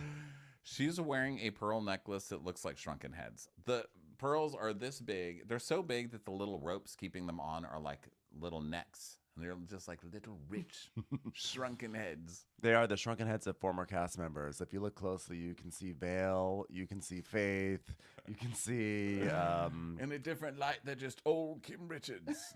I think there's Charlie in there. Just Kim Richards. Kim Richards in a top pony. One of the people, Carlton gave me this. One of the Bravo artists. You know, there's so many good Bravo artists who make like cartoons. Like Who Gonna Sketch? You know, there's so many of them. But one of them made Kim Richards as a shrunken head when she wears that top pony. It's burned into my brain forever. Okay, guys, I have really dry lips. Ben, take over. Oh, have you been crying? I was crying so hard, my lips turned into rakes. So, like, I literally need a Reiki healer. Jack's like, fucked her. I did her. Yeah. So, Sandoval's like, oh, man. Hey, what's going on? Like, he orders, like, a Diet Coke. He's like, can I get a Diet Coke with some spoons? Hey, Lisa, I got us ice cream. I got lavender and, like, cookie dough. Yeah. And she's like, ew. She's like, ice cream? How disgusting. I would... Pink ice cream? Give it to me now. He's like, do you want some ice cream? She's like, no, disgusting. So he's like, so Tahoe was great. They were, like, really kind to me. Oh, good. You know, the first time I saw you at Wolf, opening soon at Harrah's. You know, I know no one can understand that we're opening soon because it's a complete shit show. But guess what? It is opening soon at Harrah's. So I will have ice cream. Pink ice cream the week that slut is trying to steal my color. I'll have your heart, Bobby Dickens. So you look happier than last time I saw you. Is it because you got this on sale from the Victoria's Secret men's department? You know, Lisa is just like driving past the arc light. Was it open then? I guess it was already No, closed. it's closed. It's been closed. She's driving past some movie theater when Barbie weekend is happening, going, "I did it first, you bitch!" Speeding off. So Sandoval's like, yeah, I appreciate, yeah, I'm not like as depressed, like I'm just more like a little bit more buff, you know, but I'm like really worried about Rachel, like I miss her, dude. Oh God. So Charlie, so she's like, darling, he goes, so what's with these pump gates? What are those doing here? And she's like, oh, I just wanted to ease myself gently. I'm sorry, we did this part. Like 10 minutes ago. Oh, but did we say it? I guess we did do that part where she said, he's like, I didn't like not being consulted. And she's like, we don't consult a 2.5% partner. We did that. I'm so sorry. I had to put lip gloss on. You had to, it's that, I messed everything up. Honestly, it enhanced it. So, listen, I may be dumber, but I'm hotter now. So Sandoval's talking about how he just wants I just want a friendship with like Rachel and like, I don't know. And Vanderpump's like, okay, well, I wasn't going to tell you, but then I thought this would be hilarious to see your face. So guess what? And on top of that, you're wearing a sleeveless sweater, so it makes me feel bad. Yeah. By the way, you look cold, so I'm gonna tell you this, my little sleeveless. One of your veins is popping out. You poor thing. Right. I've spoken with Raquel. She's not very happy with you. And we got a. And Rachel did a podcast. You know, she does every week. She has her own podcast now. And she was talking about this on it. And just the revelations that Rachel comes out with. She's like, I think that the reason she called me was because, like, she's on a TV show. And, like, anything I said, she was going to use on the TV. Yeah. Yeah. What do you think she's fucking calling you? What do you think? Duh. Sorry to respond with this, but doy. Rachel goes rogue and also doy. So but also, just to be fair, she does have a point with Vanderpump only supporting the men. It's like, but darling, don't you want to come back and do this on camera? Yeah. And we're just like, I would never. How dare she not support me? But she didn't come back because there wasn't enough money. No. She doesn't want to. She doesn't want to go back into reality TV where she could be exploited. Okay, all you're gonna do is exploit her. Okay, Rachel, come on. Record the show. Okay, here's the show. Talk about it. Okay, talk about it. Okay, you want to sue someone? Here's my lawyer. Here's my lawyer. Do it. Yeah. We'll get him. By the way, people are always asking me, how come you're so thin? It's because I eat whatever I want, but just a bite. I hate being full. I hate it. I hate being full. Look at me right now. I'm eating a chocolate. I went to Italy and here are all the things I hated. Oh my God! Was I telling you about this? I was telling somebody about that last. Oh my God! The fucking Bethany Instagrams. I can't, like, trying to prove how much she eats with that one little piece of chocolate. Look at me eating. I can do whatever I want. You don't need Ozempic if you eat like me. I looked at her Instagram 2 nights ago. She's like, look at this. Like, I got a buzz. I was like, that was like it. She's I eating got a the buzz. buzz. She's I got like, a buzz. You know how I say something? I eat houses. It's a buzz. Put a little mustard is fine. 0 calories. So Sandoval's like, the last time I spoke with Rachel is like, it's like that. Like when people finish like programs, like sometimes they just like stay. And like I told her, well, this is like something you're gonna have to like face eventually. And like the longer you stay, the harder it's gonna be, dude. And like she got mad at me because like of course like it's like because like it became like a thing where like if I didn't like 100% with anything that she said, they were gonna say to her like, oh, like I was bad to her or something like that. Like of course they would turn me into the bad guy. Yeah, like you tell her to go against medical advice when she's having an emotional breakdown, and then they call you like a bad person. I mean, oh yes, she did say to me that she was honestly such a piece of shit. Everything that comes out of his mouth, she's in fucking treatment for shit that happened with you. And he's like, get over it. You got to get over it. So can't just hide in a fucking hospital. Me, who cares so much about mental health. Yeah. And I'm threatening suicide every week. So Vanderpump's like, well, she said that she wasn't that comfortable lying to everybody and that you said life is lying. It's like, I did not say that. I did not. Now, please enjoy your popcorn that I got you. This is ice cream, not popcorn. It's popcorn. Life isn't about lying about everything, Sandoval. He's gaslighting. You got a popcorn kernel in your teeth. I'm not falling for it, Sandoval. You will not trick me. Charlie, do I have popcorn in my teeth? Tell me now. Wink once if there's a popcorn kernel. I love how he tries to have a sympathetic scene, but he can't stop himself from flying off the handle. I did not see that. Well, that's what she told me when I was on the phone with her. Surely you could be on the phone with her if you just wanted to. It's like, She blocked me. Vanderpump totally knew that. of course. She enjoys this so much. That's why I love it. I don't even care if she's evil. I don't even care if she's calling Raquel, being like, don't you want to be on telly? I mean, what do you think she's doing? She's running a house here, okay? So then she was like, oh, she blocked you. Well, then it's over. Yes, it's done. It's done. It's over. I know this much from the tiki-talkie. Blocky, batty, batty. She's like, this is what I've learned from TikTok. You're my not little boo thing. Every little thing that you not do thing. Oh, God, is that really a TikTok thing? You know that song? That's Yeah. You're my boat thing. like, So what are they my doing boot to thing. it? Is it like a certain dance that they're doing? no, I'm pretending that Lisa Vanderpump took the TikTok song and negated it. Listen, TikTok confuses me. I don't know why, because I know it's all an algorithm, and I'm like, but why am I being served this? Like, I get my feelings hurt by it, because I feel like it's listening to me, and it's like, you're a terrible person, and here's what we're serving you, because you suck so bad. So I don't open it. It's very rare that I open it. But when people talk about it, I'm like, but what's happening? What's on I mean, there? honestly, it's a miracle that I know what's happening, considering the only thing that TikTok serves me is North Sea TikTok over and over and over again. North There's those Sea? boats.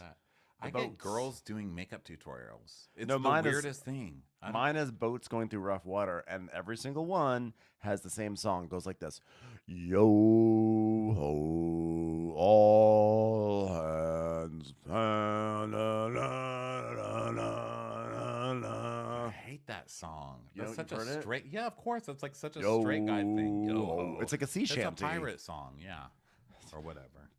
Yo ho, Yo-ho. all waiters.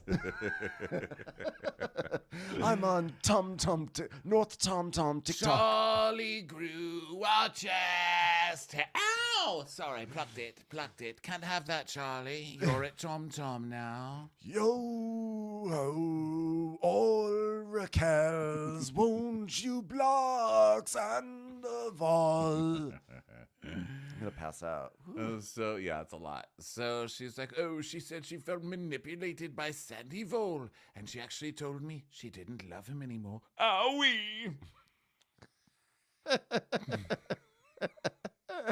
You got served by Charlie. He's been doing this for 35 years. You got served, sir. So she goes, now you have to move forward, Tom. Leave the past in the past. Now go walk through those doors of the restaurant that I've closed and can't get rid of. Please leave under the pump sign, darling. You need a clean break, so please be sure to kiss the pump sign as you leave that I've put on top of TomTom. Now, waiter from the restaurant that just closed, please escort this person out. Please give him a complimentary bag of teeny tiny boiled shrimp. Now, I type kind of dyslexically, and so I type Lala's name sometimes as Allah, which is kind of funny, because I'm like a goth. I'm not gonna touch that one. I'm like, Well, I it's don't want just to. I'm like, I'm not gonna. You know, I just always crack up when I see it, because I'm like, of course, Lala is like the all-powerful. She's like, welcome to Allah. Welcome to the Allah scene. So Jessica, her assistant, is like, oh my God, Lala. When you're in your heels, I feel like I'm your child. I can't believe Lisa's coming here. I was like, oh my God, that stink. is it because of this sentence that Lala decided to get a sperm donor? Oh my God, I love being a mom. So when you said you're like my child, it makes me realize I need another child. Or I just need to pay more people to completely imitate me to be able to work for me. It's amazing. I love that Lala has like a stand-in for when she's not at the store, which is always, you know, she just has somebody who's just kind of like working. So Vanderpump shows up. Like her.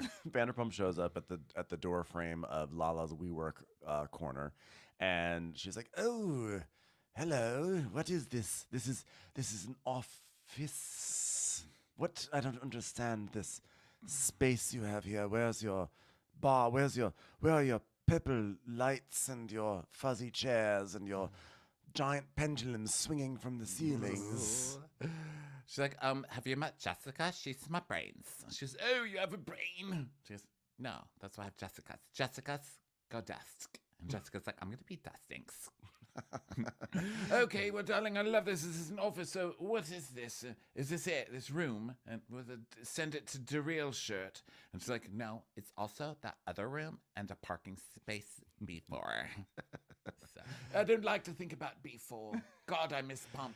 This is really awful. It reminds me of the time that I visited the offices of the Divine Addiction. Poor Pandy couldn't quite get that one off the ground, could she? Guess it's better than Pucker and Parrot or whatever that ridiculous B-log was. So, let's see. So, Vanderpump, so well, I love what you've done to the play. Ooh, the smell of minimum wage. It's lovely. Is that a plug-in, darling? It's a spray. They have a machine out here in this hallway. If you push a button, coffee comes out of it. Is that normal? And Lala. Wait a second. I'm sorry. I just got startled. I thought someone was coming to attack me, but it turns out it was a giant bubble rising in this incredible device that seems to have a tank of water over a big rectangle. What is that exactly? That's what Jessica drinks out of. Still or sparkling? Oh, darling. It refills itself when she's done with the bowls. Before we had that, I used to come in and she would just be laying there dry. Just have to pour water over her to bring her back to life. Oh, this machine is hideous. Can we just put a little black shirt on it and have it unbuttoned to its navel? Does this machine have a navel that we can... Can we talk about my sperm donors? Because I'm trying to talk about not needing my... Darling, men donate sperm all the time. Just stand outside in the Sir Alley. Surely you're sure to catch a load here or there. Why pay? You could probably fill up this entire jug with all the splooge those waiters put out. Just have Jessica or whatever her name is stand out there with that plastic thing. Surely you'll find a few babies. Still or sparkling? I told you I don't care. I accept my babies whether they're sparkling or not, darling. Still a sparkling, yes. We call Pandy our sparkle and Mark our still. And Lala's like, I'm just a bitch on these streets trying to find sperm donors. She's like, ew. What am I doing here? Haven't you ever seen... place? Someone get me out of here. This takes me back to 1990 when my sweet husband Ken brought me to a horrific movie called Look Who's Talking, and I said, never again, never again. All fun and games until you've got a little Roseanne Barr refusing to eat her SpaghettiOs, am I right? Is that she-devil? Wasn't that Look Who's Talking? Wasn't there like a little Roseanne Barr baby in that? I know there was a Kirstie Alley, but wasn't there like a Roseanne Barr? Or maybe a future. Maybe I only saw the first Look Who's Talking. Wasn't it Bruce Willis was the voice of the baby? I don't know. It was like Kirstie Alley. Kirstie Alley, right? John Travolta, and the voice of Bruce Willis. Hold on, we have to. And then it was turned into a TV show, which I think had Julia Duffy in it. Look Who's Talking. Yeah, let's see. Let's see if Roseanne's in it. Yeah, Roseanne Barr. I think she was in Look Who's Talking too. Look Who's Talking. Olympia Dukakis, she's great. What? She was in. There was someone named Twink Kaplan. Twink Kaplan. Why do I feel like we know Twink Kaplan, right? Oh, of course, Twink Kaplan with the mouth. We know her. She's like a famous she was 80s actress. Oh, she was the teacher in Clueless. Yeah, right? she was great. I love Twink. How dare you not know who Twink Kaplan is? I mean, I didn't know her name, but I would totally go to her university. Can we see who was in Look Who's Talking, the original? Okay. Because I feel like there's probably someone great. Who's Talking cast. And then I also want to know about the TV show. Which one? So Olympia Dukakis. A lot of people lost their hair from this movie. I'm going to tell you that right now. Abe Vigoda was in it. Something on craft services made them lose their hair because you've got John Travolta, bald, Bruce Willis, bald, Jason Schaller, bald, Abe Vigoda, bald. I blame the film. Yeah, I do. Wait, look up Look Who's Talking, the TV show. Oh, for fuck's sake. There was a TV show? Yeah, it was on ABC. I think it was Julia Duffy. Oh, no, it wasn't Julia Duffy was in a show called, like, Oh Baby or something like that. Oh, yeah. Well, there wasn't a movie of this. No, there was a TV show. There was a TV show of it, but it was look. There was. Look Who's Talking Now? No, that was part 3. No, there was a TV show, but Okay, this is over. It's over. Yeah. I'll look it up on my Let phone. it go. Okay, so now I'll look it up on my phone. You can look it up here. No. It'll be It'll easier. It'll be easier if I do it here. Okay. So Lala's like, we're in a position now where, I mean, I hate using the word dissolve, especially when we're talking about sperm, darling. Can we not? Drop the liquids. All right. Okay. Well, when you say dissolve, are we talking about the carcass of that fly that's attached to the fly paper up there? Well, that's Jessica. Jessica, get off the fucking ceiling, Jessica. I'm sorry, that stinks. I was offering the flies, still they're sparkling. She's just hanging from it. Like, that stinks. I got stuck up here. It's not fly paper. It's actually just by extension. It got caught in the air conditioning.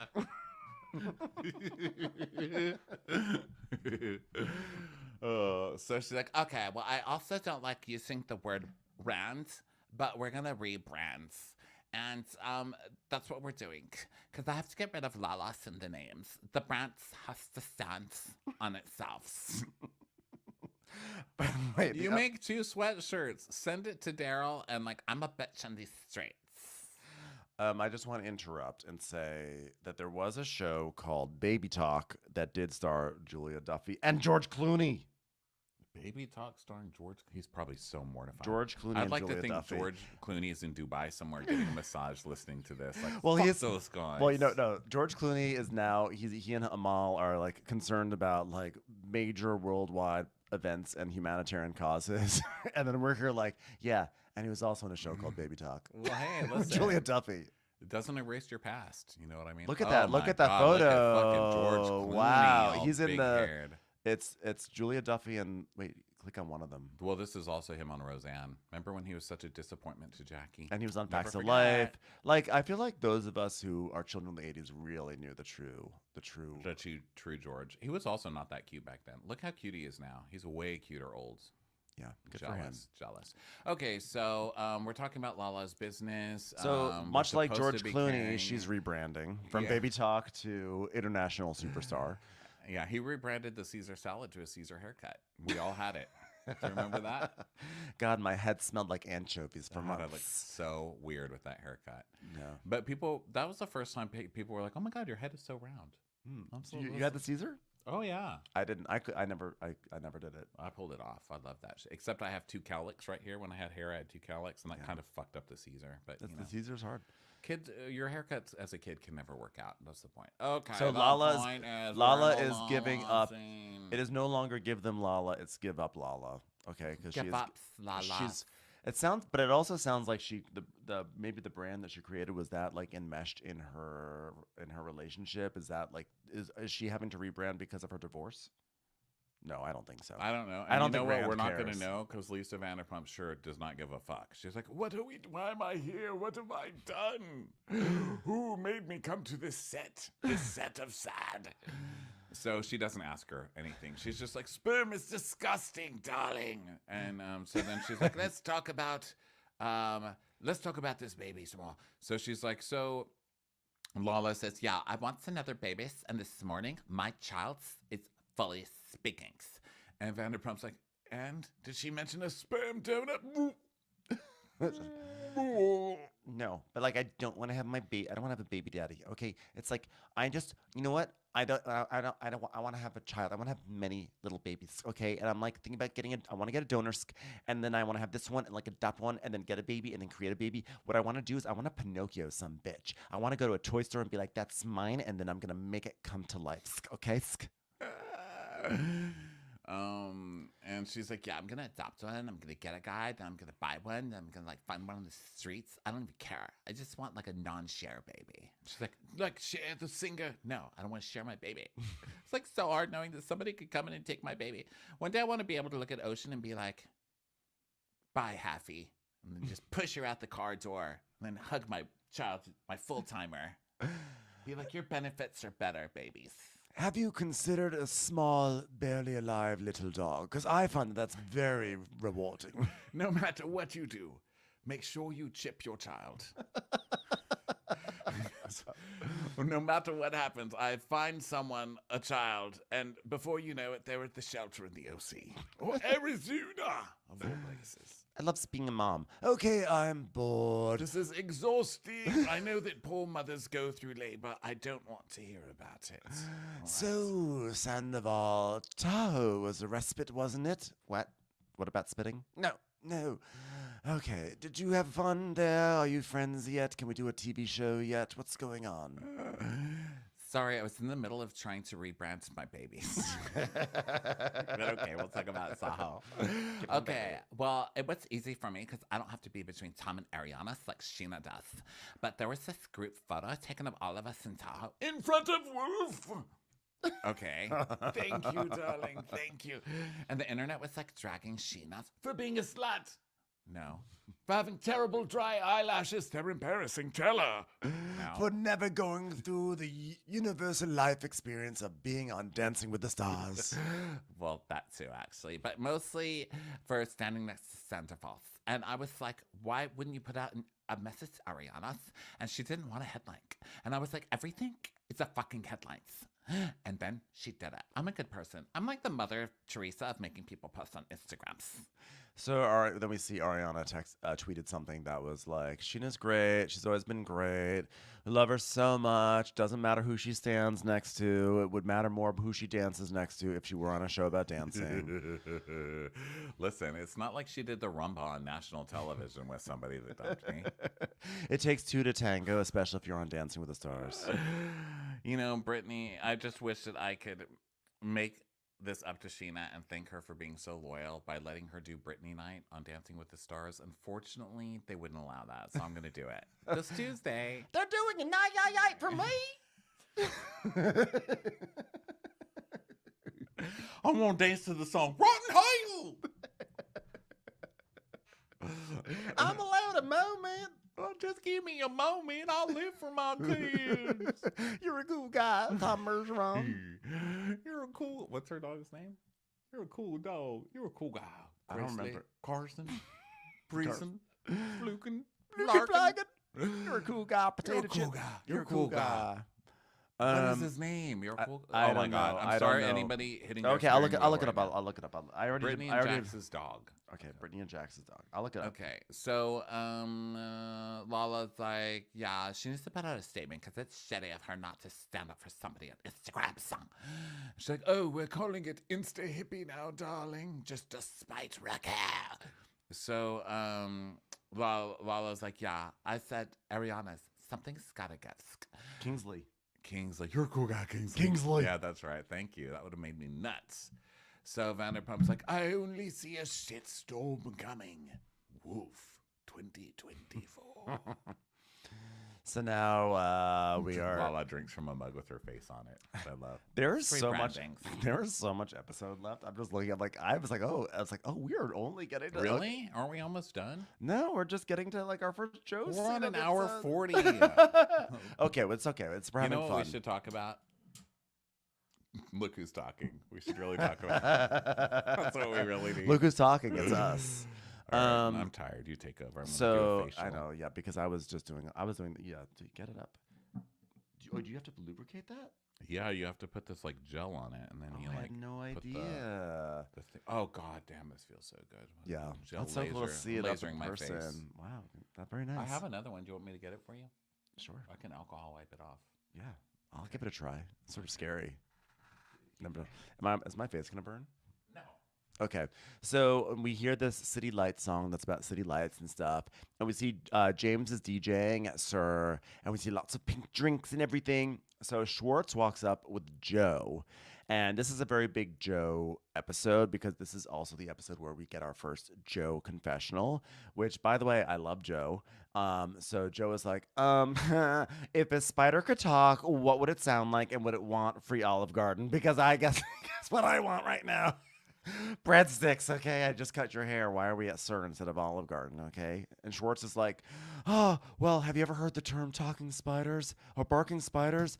It's a euphemism for when people fart. Get it? Oh, it's a farting spider. Oh my God, I can't believe I left during a Joe scene. I love Joe. So how does this work? Okay, you just hold down the button, and see it turns on, and then you just rub it on your face. Wait, can you lube it up? Yeah. We're doing facials over here. It's a 9-hour recap. Wait, I just do it like this? Yeah, just like you're shaving, but your face. Just kind of move it slowly. It's like wet. And then it's going to get warm later. I feel like I'm doing an ultrasound to my forehead. Yeah. Forehead. There's a brain in there, baby brain. Okay. No offense. I didn't mean it like that. Okay. So yeah, Joe's a weirdo. If a spider could talk, what would it sound like? He's like, fart. So then they come in, and Joe's like, oh my God, these seats are so small. I feel so tall in here. Basically, everybody, when they come into SUR and have to sit on the fucking ground on those seats made out of fists. They're not even stools. They're not even big as my mushroom stool. They're like a fist that you have to sit on. By the way, what is this doing to me? What's it supposed to do? It's supposed to kill the underlayer of skin so that it starts regenerating I guess it regenerates your skin faster. Like it kills one part, and then you can't have life until something dies, guys. It's life. Okay, so they go in, and they're sitting on these stupid little stool things, and Allie's like, hi, oh my God, are you a Pisces? You've got like such Pisces energy right now. And she's like, oh my God, I love you. I feel so tall compared to you. Hi, honey, give me a hug. I'm Joe, your best friend for life. Oh my God, do you ever need a stick of gum? Because I'm basically your auntie right now. Auntie Joe, doesn't that sound fun? Do you want to ride in my car? I didn't bring my car. I can get us an Uber. Do you like riding on the back of bikes? I love bicycles.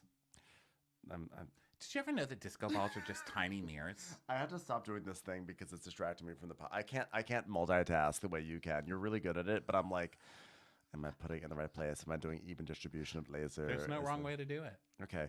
Well, either way, but now I feel like I've got lube on my face. You do.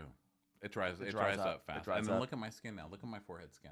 It looks amazing. I'm telling you. Beautiful. Okay. So Joe is there, and she's wacky, and so Allie's like, "Oh my God, you guys are like so funny. I feel like you guys probably just had a conversation about spiders farting, huh?" She goes, "Yeah." And Schwartz is like, "So this is Joe. She's like a badass hairstylist. Oh, and she's from Wisconsin." And then Joe does this thing. Was this where she like grabs the hands? She's like, "Yeah." Is that what she does? She grabs put out her fist, and then she's like, she like grabbed hands like, it's so great, another Midwestern girl. This is wacky. Tell me you live for linguine. And Allie's like, I don't know much about Joe, but I do know the other girls have problems with her, especially Katie. And then we see a clip of Katie at the reunion going, and you hang out with Joe, just a fucking creep. Joe is like the most like bubbly, happy person this show has ever seen. Like she's just like a free spirit, and she's like, "Hi, I'm having a great day today." And they're like, "Look at her, she's awful." Like die in your sleep, Joe. Yeah. And Schwartz saying, "No, she isn't. Don't disparage Joe." And then we cut back, and Allie's like, "I mean, didn't Joe move in with Schwartz like right after they got a divorce?" Okay, so was he cheating with this girl? Because now I see if they hated hated her because of that. But I thought that she was his room. He like put an ad out for a roommate after he got kicked out with Katie, and then they became friends, and then they ended up boning a lot. That's what I think it was, but it was just that like he moved on. He moved on so quickly or whatever. So this show's a fucking liar. I know, fucking liar. So James is like, "So this is Joe, isn't it? Hello, darling." And he's like, "Yeah, this is my good friend Joe." And Allie goes, "Yeah, I get friend vibes, total friend vibes." Which I was like, is she trying to kind of like make sure they're there, or is that her way of advertising to Katie like, hey, it's okay that I'm hanging out with Joe because they're just friends, so it's okay? I don't know, but I think she's doing a pretty good job of balancing, but also no one's really taking her that seriously yet. Although I was very surprised that they're so nice to her at girls' night. Yeah. Well, she's like, she's just sort of like a non-entity. And she's giving them free readings too. Like, even if you don't believe in this shit, if you hear somebody does readings, you're like, oh my God, want to read me? Let's do it. So James is like, is it friends with benefits? And Joe's like, gross. Girls rule, She's boys like, rule. Breadsticks, I want my breadsticks. What's going on? Olive Garden sure looks strange these days. So Allie's like, yeah, friend vibes, okay. Like boning, okay. We're all the way at the bottom of the page. Okay, I don't know how to use your strange Use mouse. fingers. It's a Oh, trackpad. it's like it's like a mouse. It's like a mouse. Okay, Yeah, it's like a trackpad. yeah, it's an external mouse. It's like An what it is. It's external like a trackpad. It's You know just, what it you know, is? it's just, This is why I'm so thin. This is okay. So everyone, I just want to show you. This is a trackpad. This is a trackpad. You can get it. You can just get it on the internet. This is what they do now. Mice are squared now. It's like someone ran over a mouse. You ever see a mouse in a mouse trap? That's what this is. It's a trackpad, but it actually doesn't run track. So how about that? You can't even. It's called trackpad. But you can't even put it in the Olympics. What's even the point of it? It's stupid. So Schwartz is like, we had some breakthroughs in Tahoe, and James is like, I have to admit, I was stoked to see us three band back together, band of brothers. You know how it goes. Like, you were never part of that. I'm sorry, but that was always just those two. You're not. There is no band. There's a duo. This is Simon and Garfunkel, not the fucking Beatles. Sorry, you're being nice to somebody for no reason. like, yeah, hey, how's Hippie? We put him in a crate so the cats can come up to him because he has behavioral issues. He bites. We do the same for James too, to be honest. Joe bites too. Joe's like,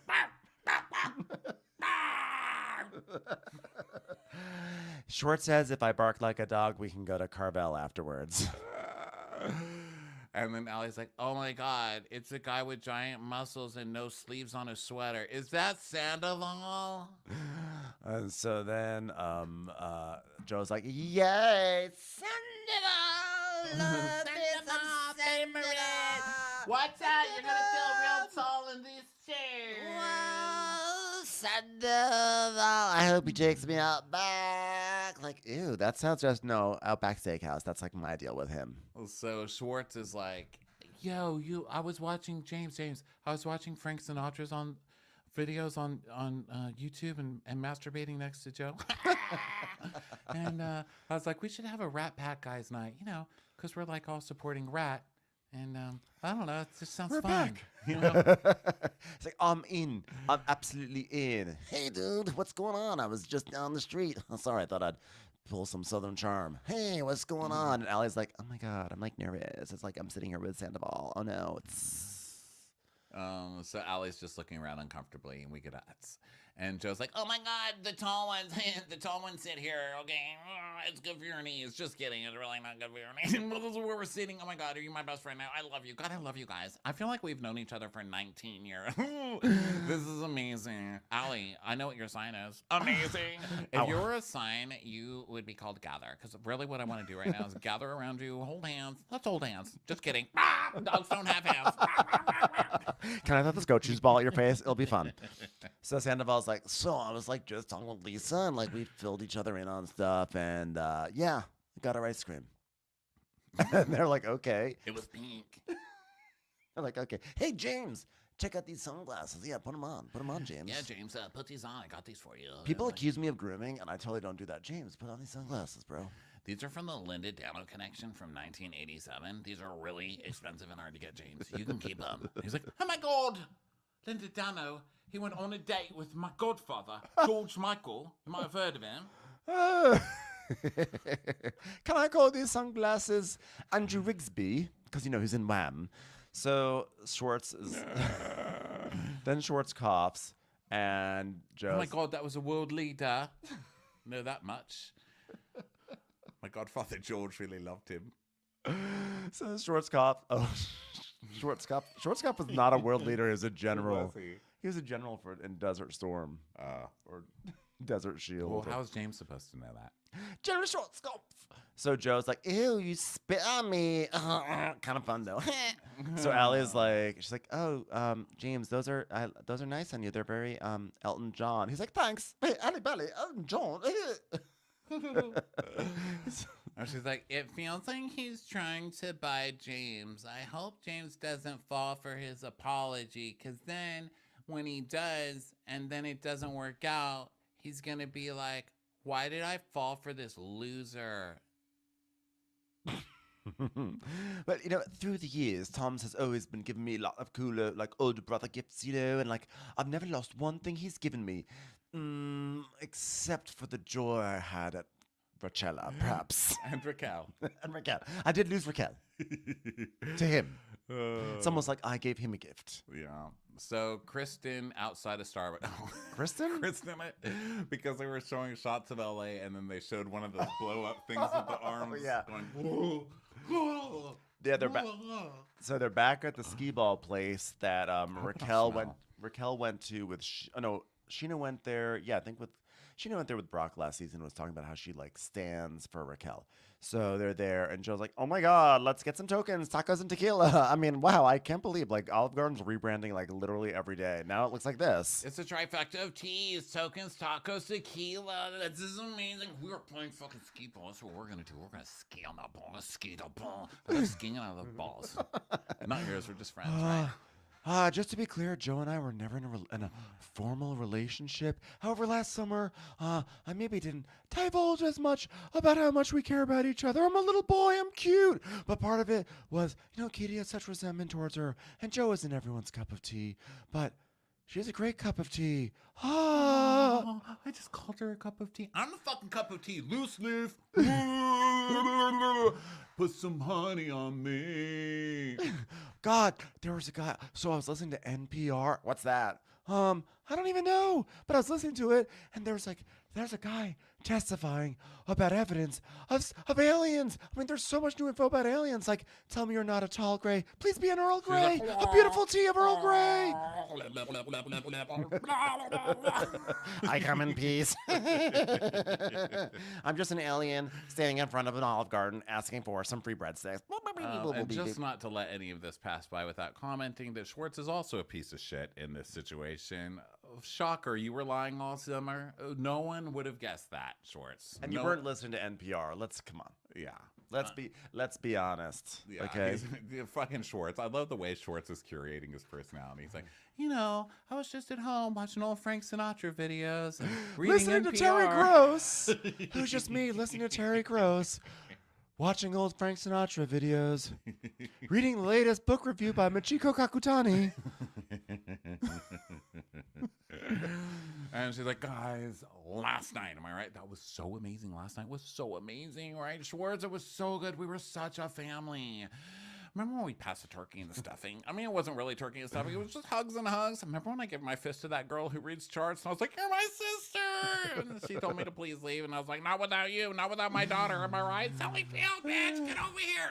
It was right. Like, we are really like, it is weird. Just like one big family. It's like, as long as we got each other. Right? Am I right? We're like a family, but we're not even growing and we don't have any pains. We're just like a family that's already there. Right? So at first, I was like, oh my God, they're such a cute couple. Like, I kind of want Schwartz to be run over by a bus, but they're cute. I mean, they have a good energy, but this is Vanderpump Rules, and we cannot forget the men are shit, and he's fucking this girl over 100 times over, and he immediately does his old thing, because she's like, the producer's like, when was the last time you were intimate? And she's like, he says, I don't remember. He's like, I don't know. I don't want to talk about that. I don't really remember. We're just friends. And she's like last week, a month ago or something. Well, I don't really want anything with her. I just want, we're just friends. And she's like, so you just need time, right? So what do you need, like 3 years? 3 years, that's all you need, right? Okay, so you're going to be 43 then. How old will my eggs be? Do you know anything about follicles? Not the hair kind. I know all about those ovary kinds. Do you think they're ready for you? Oh my God, I've been harvesting. He's totally leading this girl on as well. Well, he also, by the way, let's not overlook the fact that he kind of outs this, right? Because he's like, yeah, whenever I bring you around the guys. And Joe's like, yeah, you're like, oh my God, it's like my sister. Like, yeah, except of course, like, it's sort of weird to have sex with your sister. She's like, oh, talking too much. Why are you saying that? She's like, why did you just say we had sex on TV? Yeah, but he's totally leading. He's doing that thing like, we're just friends, right? But then telling her they're not just friends and then fucking with her head. And this girl's going to end up in tears. Like, I thought we were more than just friends. They told me we were going to be together for 3 years. And by the way, Joe, I like you on this show, and I'm already feeling bad for you because I see the trajectory of this. And I'm also not going to feel bad for you because you should know this. Don't tell me you don't have a television set, okay? You know. Look at the fucking signs, okay? And if you don't look at signs, don't be shocked when you fly off the side of a cliff because you missed the curve, okay? Well, I like Joe, and I'd like to see more of her on this TV show, personally. Well, there you go. There you go. So then he's like, in another timeline, we could be living happily ever after. She's like, 3 years, right? Oh, our baby could be 3 years old if we started now. Just kidding. We're just friends, right? So now we go to James and Ali is trying to make. She's like, I need to like watch TikTok so I can know how to make a charcuterie. Hold on 1 second. I'm gonna turn on the charcuterie talk. Yo ho, all meats. Place them directly on the cutting board. Hold on, let me look at another one. Flop that blonk with the song you were saying. You're my little Your boot boo thing. thing. You're my little charcuterie. Everything in the do thing. And I'm in the mooping. Okay, so now the boys are in suits. So James and Schwartz meet up at this steak place, and The brightest steak James is place like, in Los wow. Angeles. Yeah, the very fluorescently lit. H&H steaks. Yeah, this I was thinking the same thing. I was like, oh, nice, classy place, guys. From the people that brought you bagels come steaks. And he's like, guess what town I'm going to tonight? Chow Town. All right. So then the girls' night. Katie and Ariana go to Allie's, and Allie's like, oh my God, everybody, look, it's your birth charts. Yeah, and she's like, I'm so excited. And Scheana's like, delivery. So this like huge box arrives. She's got these huge boxes. I don't know if they're dress boxes or guitar boxes or whatever. And Allie's like, yeah, I owe Scheana my life. And she goes, yeah. Maybe, did it have something to do with Taylor Swift? Yeah, because then she said, were they the beads that to make the friendship bracelets? it was big boxes. I mean, they were People- humongous boxes. Because people bought enormous amounts of those beads to make those bracelets to hand out. Really? Yeah. I thought they were either guitars or dresses or something. Or Taylor Swift. She's like, I imported Taylor Swift for tonight. We've had Taylor Swift dismembered and sent to my house in Burbank. Because now we got bad blood. She's like, when teardrops on my guitar blessed our ears on the radio, I decided I want to be just like Taylor Swift. And then we see a clip of her from 2012 as a baby singing with the guitar. She's good. I know. I don't think I've ever said that about a singer on Bravo before. Yeah. She's good, but she's not This is my worry about Allie. To be on this show, you need to be delusional. Allie's not delusional. And she needs the delusion to have become her true self because she can actually sing. She was up there. She was doing like, who will smiling, like she had a good save your presence. soul? And then it was like I don't know. It was like sort of like a. I'll tell you who will save your hoe, Donut. He's been through training. So she's like, but there can really only be one Taylor, so I decided to become an astrologer instead. Gave up on your dreams. That's how I got on the show. I want to just inspire people to have positive energy while they're giving up on their dreams at a very young age when the whole life is ahead of them. So Allie, run, girl. Jesus Christ. Do I need to come down there and stage mother your ass? Because I will do it. When is it my turn? What did it get me? Me in the background. I'm gonna Mama Rose your ass. This just in, Allie's guitar has been cast on Dancing with the Stars. I can't believe that would happen. So now we get the conversation we've all been waiting for. Pellegrino versus Perrier versus Evian. So Allie's like, Lala, I know you didn't drink, so I got you some Pellegrino. Is that okay? She goes, I love that. She's like, good, because James said it was like the worst sparkling water. She goes, no, Perrier's than Pellegrino's. And then we cut the guys, and Schwartz is like, what do you think the best sparkling is? And James is like, I would say Evian. But by the way, Evian's not the best sparkling, is it? I've never had Evian sparkling. Why would I think you? I've had it, but Evian is a thick water. I don't like Evian. It's a milky water. It's a thick. It's yeah. It's a I don't hard know. water. I don't know what my favorite. I mean, Ronnie has kindly provided me with the Topo Chico, which is by far the most carbonated. I think in terms of the best actual. I mean, I love a Pellegrino. You think this is the best in terms of flavor? You know what? Well, flavor. I'm not talking flavor. I'm talking pure bubbles. This one is it still bubbles? It is wildly bubbly. It is I hear his bubbling from over here. His is still bubbling. Mine is almost gone, so there's no bubbles left. If you put your ear, this is like a seashell. If you put like a conch shell. If you put your ear to a Topo Chico bottle, you can hear the sound of Vanderpump Rules' dreams fading. There's only one Taylor Swift. There's only one Taylor Swift. One Taylor Swift. One Taylor Swift. One Taylor Swift. That's the sound of a soul dying. yeah. That's the sound of Joe's soul dying on the show. No, Joe didn't give up on her dreams. Just Allie did. Joe's still dreaming. Joe's like, I could be a horse if I wanted. Would you marry a horse in less than 3 years? Okay, so the point that is was the sound of Topo's- Joe's parents giving up on their dreams for her. Yeah, the minute she brought James home. No offense. So Topo Chico, that's the best because the bubbles last forever and because they're very hard bubbles. They're like they attack you. And because the lady who is the heiress to the Topo Chico fortune is absolutely amazing and fabulous and was the best part of Mexican dynasties. Great show, by the way. Bring it back. Okay, so they're talking about that. They're all wrong because Topo Chico's the best. And then Sandoval comes, and their waitress is Beatrice, who is like, oh my God, there's so many people here in fluorescent lighting. Welcome, I'm Beatrice. Do you still have coconuts? Jim's like, oh, you love sucking on sweet coconuts, don't you? Hashtag Rat Pack. Beatrice is like, thanks. You want Perrier? Yeah, Jane's still trying to convince us that they were all brothers at one time. Like, nope, that don't have that chemistry. It's like, I remember juicy coconuts. Like, You put the lime in the coconut, and the coconut goes, stupid slut. Okay, so then Brock comes and they play some meat game where I guess some have green. Well, I guess one side is green, one side is red, and then when you've had enough meat, you have to turn it over and you're red. And then Stop. It's like all you can eat meat. I mean, it's disgusting. It's a Brazilian steakhouse, I mean, just all It's you a can. I'm paddle. not anything against Brazilian steakhouses in particular. Just all you can eat meat just sounds like protein farts to me. Or okay? West Hollywood.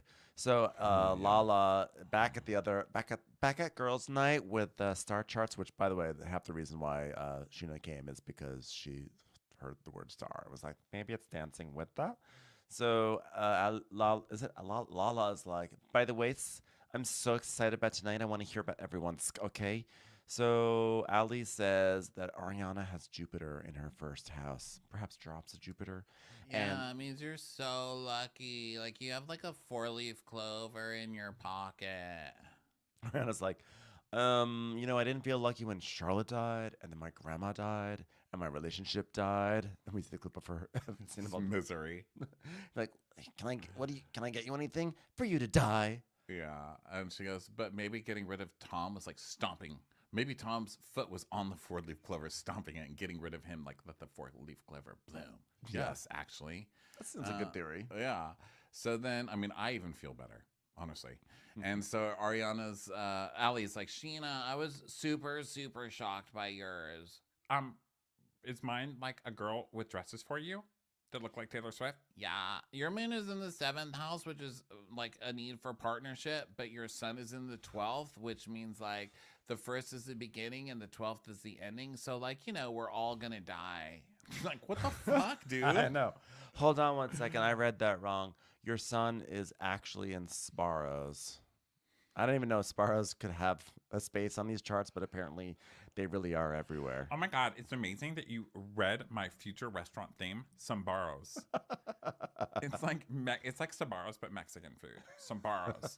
And the theme is like hats. Sambaro hats.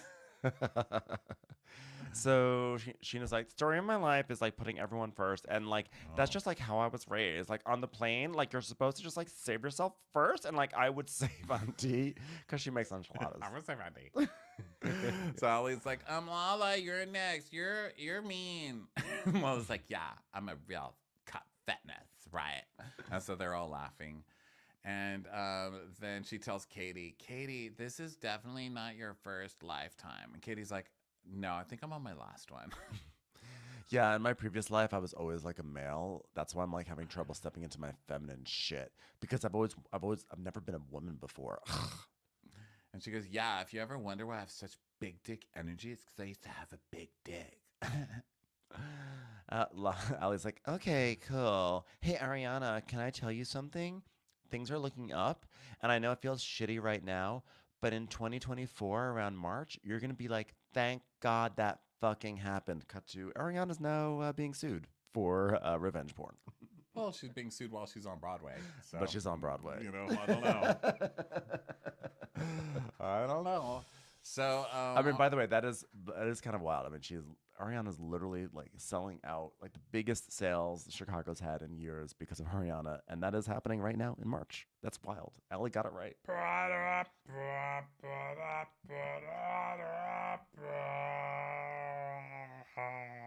Best album ever. Get it? All Okay, that so jazz. Ariana's like, yeah, she's talking about how she wasn't prepared to move then. She's been working on it with her lawyers. And even before all this happened with Tom, like literally the week before, she was emailing the agents and being like, guys, we need to do something because I have $5.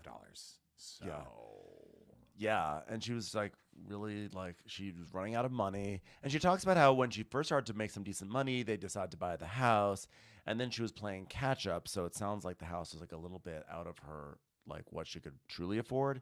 And then they found the sandwich shop, and then had to put some money into that, and then all of a sudden she's like basically down. She was down to her last $2,000, and so she's saying that like Sandoval created this mess, and now I have to like responsibly move to the next step, which just goes to show it's not as simple as just like, oh, I'm moving out of this house. Like she had no money, so it's not like you just go out, right? And especially like why should she be inconvenienced by him when he's probably the one who kind of probably like advocated for getting a house in the first place. So then we go to the boys, and James is like, when was the last time you spoke to Lisa? And he's like, yeah. Lisa said that she talked to Raquel, and that like it's like so weird talking about this in front of you, James. It's like so weird, bro. You Yeah. gonna be all right? Will you be all right? bro? Will you be okay if I tell you that I brought Lisa some ice cream? Because I definitely did that, bro. Oh my God, is she sober now? No, I was like, she eats it for enjoyment. Really? Does she snort it? Just Is that snort possible? it? Does she know about the dangers of snorting New York super fudge chunk? You can really get something stuck up there. You got the lavender. All right, with the lavender, you put it in a glass pipe. You get real hot, not regular like hot. Real. No, bro. All right, it wasn't drug ice cream. It was just ice cream. Listen, you don't need to feel weird around me. It's a gentleman's dinner, and I'm not going to flip the table over. Hold on one second. Beatrice, could we have some more Evian? You don't have water? Well, get the fuck out of here, you stupid fucking Stupid slut, bitch, Beatrice, turn around. I'm going to spit on your ass. How about you work at a real restaurant like Sir once in a while? Where's the DJ in here anyway? Wiggy. So then Brock's like, all right, what was your perception of what you were told? Because he knows, Brock, you didn't say what you want about Brock, but Brock sees. Listen, he also has the confidence to show up in a ruffle shirt, okay? Like a sheer Wouldn't you? I would have the sheer confidence to do ruffle. whatever the fuck I wanted if I looked like that. That gel, that hair, that haircut. God damn it, I love you. Just take off your shirt, Brock. Well, she's like, Rachel's like not happy with me for some reason. Like, I haven't heard from her in over a month. And I'm like sitting here looking at my phone every night, really just like with the camera on, looking at myself. And I'm like alone. Like, I can't do this anymore, dude. This guy has a nerve. Everything he says. Like, It's a how's lie. every single thing he says? Yeah, poor me. Like, she's like in therapy, and like I'm here alone. Like, what the hell? Like, it's time for me to move on. I Like, she's cannot in- with this girl obsessed with her mental health. Who does that? She's literally in rehab, and he's the one who's the victim here. You know who was never in emotional rehab? Barbie. It's fucking Barbie weekend. Can I please? Gone till now. I always got by myself. I never did care about you. So then Scheana's like, I'm going to text Brock because it's like so weird not being with Brock right now. So Lala's like, you know, these guys are all bonding right now. So I hope you're prepared for this because that's what happens. Guys go and then suddenly they forgive everything. And Ariana's like, well, I would hope that James would feel like he deserves better. And Lala's like, guys are different, Ariana. And she goes, well, that's sad for guys. And Allie's like, I think that James feels guilty. And Ariana's like, I think it's because he feels like that because, like, he knows he's betraying himself. And let me add to that. And Lala's like, no, I just think that, like, everyone's worried about losing use as a friend. And Allie's like, well, maybe it's both. I think there's, like, a layer of, like, dude, he fucked your ex-fiance, you know? And Ariana's like, well, I mean, it really mattered to him. So there's no way it doesn't matter 2 minutes later. And Lala's like, yeah, well, that's what time does. Time passes and then something starts. And you know what? You're always going to see it differently. I was looking at your new brand. Did you say brand? Fuck you, bitch. Never speak to me again. I'm gonna throw you off a fucking roof. Got it, bitch? Because this bitch is in the streets, and if you come from my mask after what he did to me and my babies. Hypocrites, you fucking hypocrites. I see the truth of who Sandoval really is, though. I was like, well, of course, because you're the most affected. So, like, well, I don't really care what James does. I just don't think it's who he is, and it will come to a head for him. Yeah, and what will your stance be if they kick it? Yeah, but if they're like kicking it, stick on our son.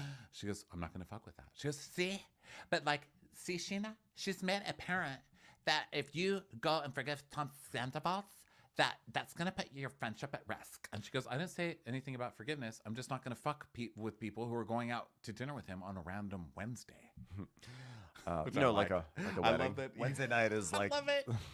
Like, a weekend would be better. Like, everyone goes out on the weekend, so at least that would be forgivable. No one, Wednesday? No one does anything important on a Wednesday. I mean, would you ever do anything on a Wednesday?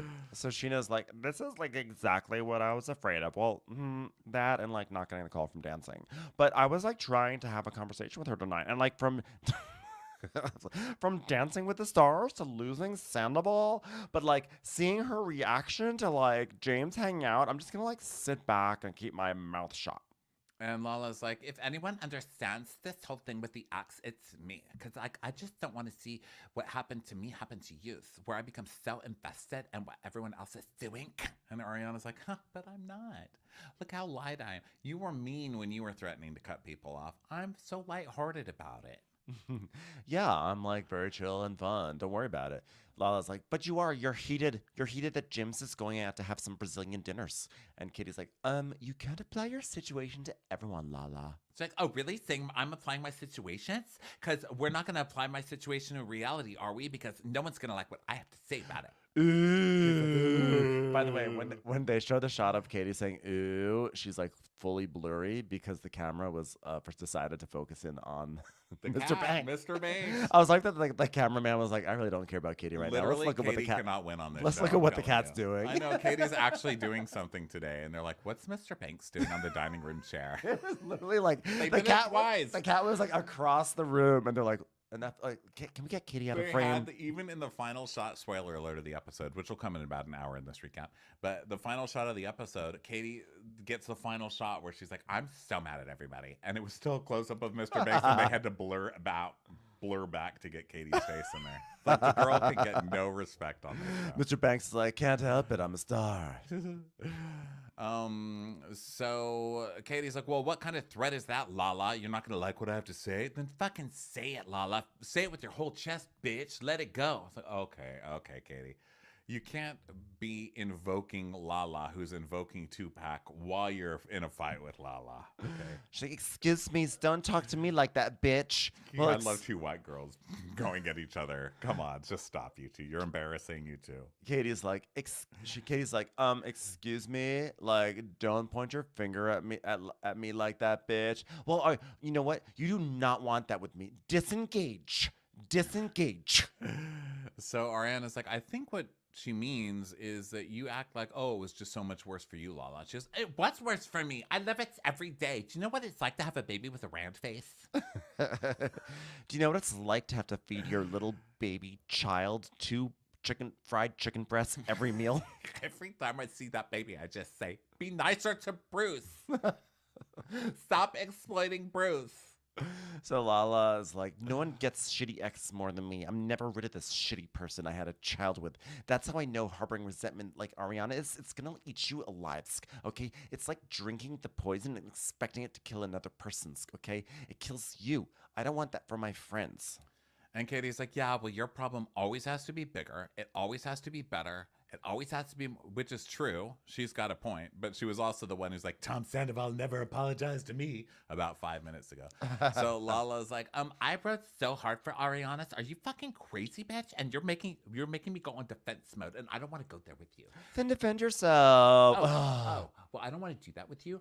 So why are you doing that to me? Because I haven't done a damn thing to you, Katie. And you know, since when has that mattered? She was coming for you from the first second.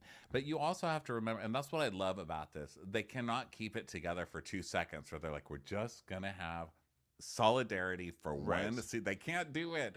I mean, even already, Lala's already like, don't come for me, bitch. And Katie will come for you. We've already seen it happen on this show. And I love it. Katie's like, she's like, it just was a bit much. Lala goes, you're a bit much all the time. Guys, I'm just going to say one thing. The point of astrology is how we're all different. And like, we know how Lala communicates. And we're just like all different, guys. Yeah. Because like this is all about like universal love. Like, can we all just get along? We can if you just understand people's birth charts. You know what? I watched that 3 times. You know what? I apologize if at any point in time I made you feel like I was making it about me. I just get heated, you know? Like, you want to see my chart? It's right there. And then they all laugh, but Katie doesn't. Katie's all pissed off, and that's where we get the shot of Mr. Banks. And Katie's like, guys, can you please focus the camera on me? Like, sorry, Katie. It's a really cute cat. Katie's mad, everybody. Focus the camera. I would argue that Mr. Banks is the best cat we've seen since Ashes, which was Lauren Conrad's cat on the hills. Well, there we go. Okay, guys, that's the end of this 19-hour recap. Thank you so much for being here. Go get tickets for the European stuff, the Netflix Comedy Festival. See this on Patreon. Get the bonus episodes, everything over at watchwhathappens.com. Also, Dwell Hello is going to be really fun this week. This is a guy searching for a house in the Valley. Yeah. And we're going to be doing this right before the Valley premiere. In honor of the Valley premiere. So check that out on Wondery Plus. And we love you guys. We'll talk to you next time. Bye. Bye. I'm not going to play the theme song. You don't have to.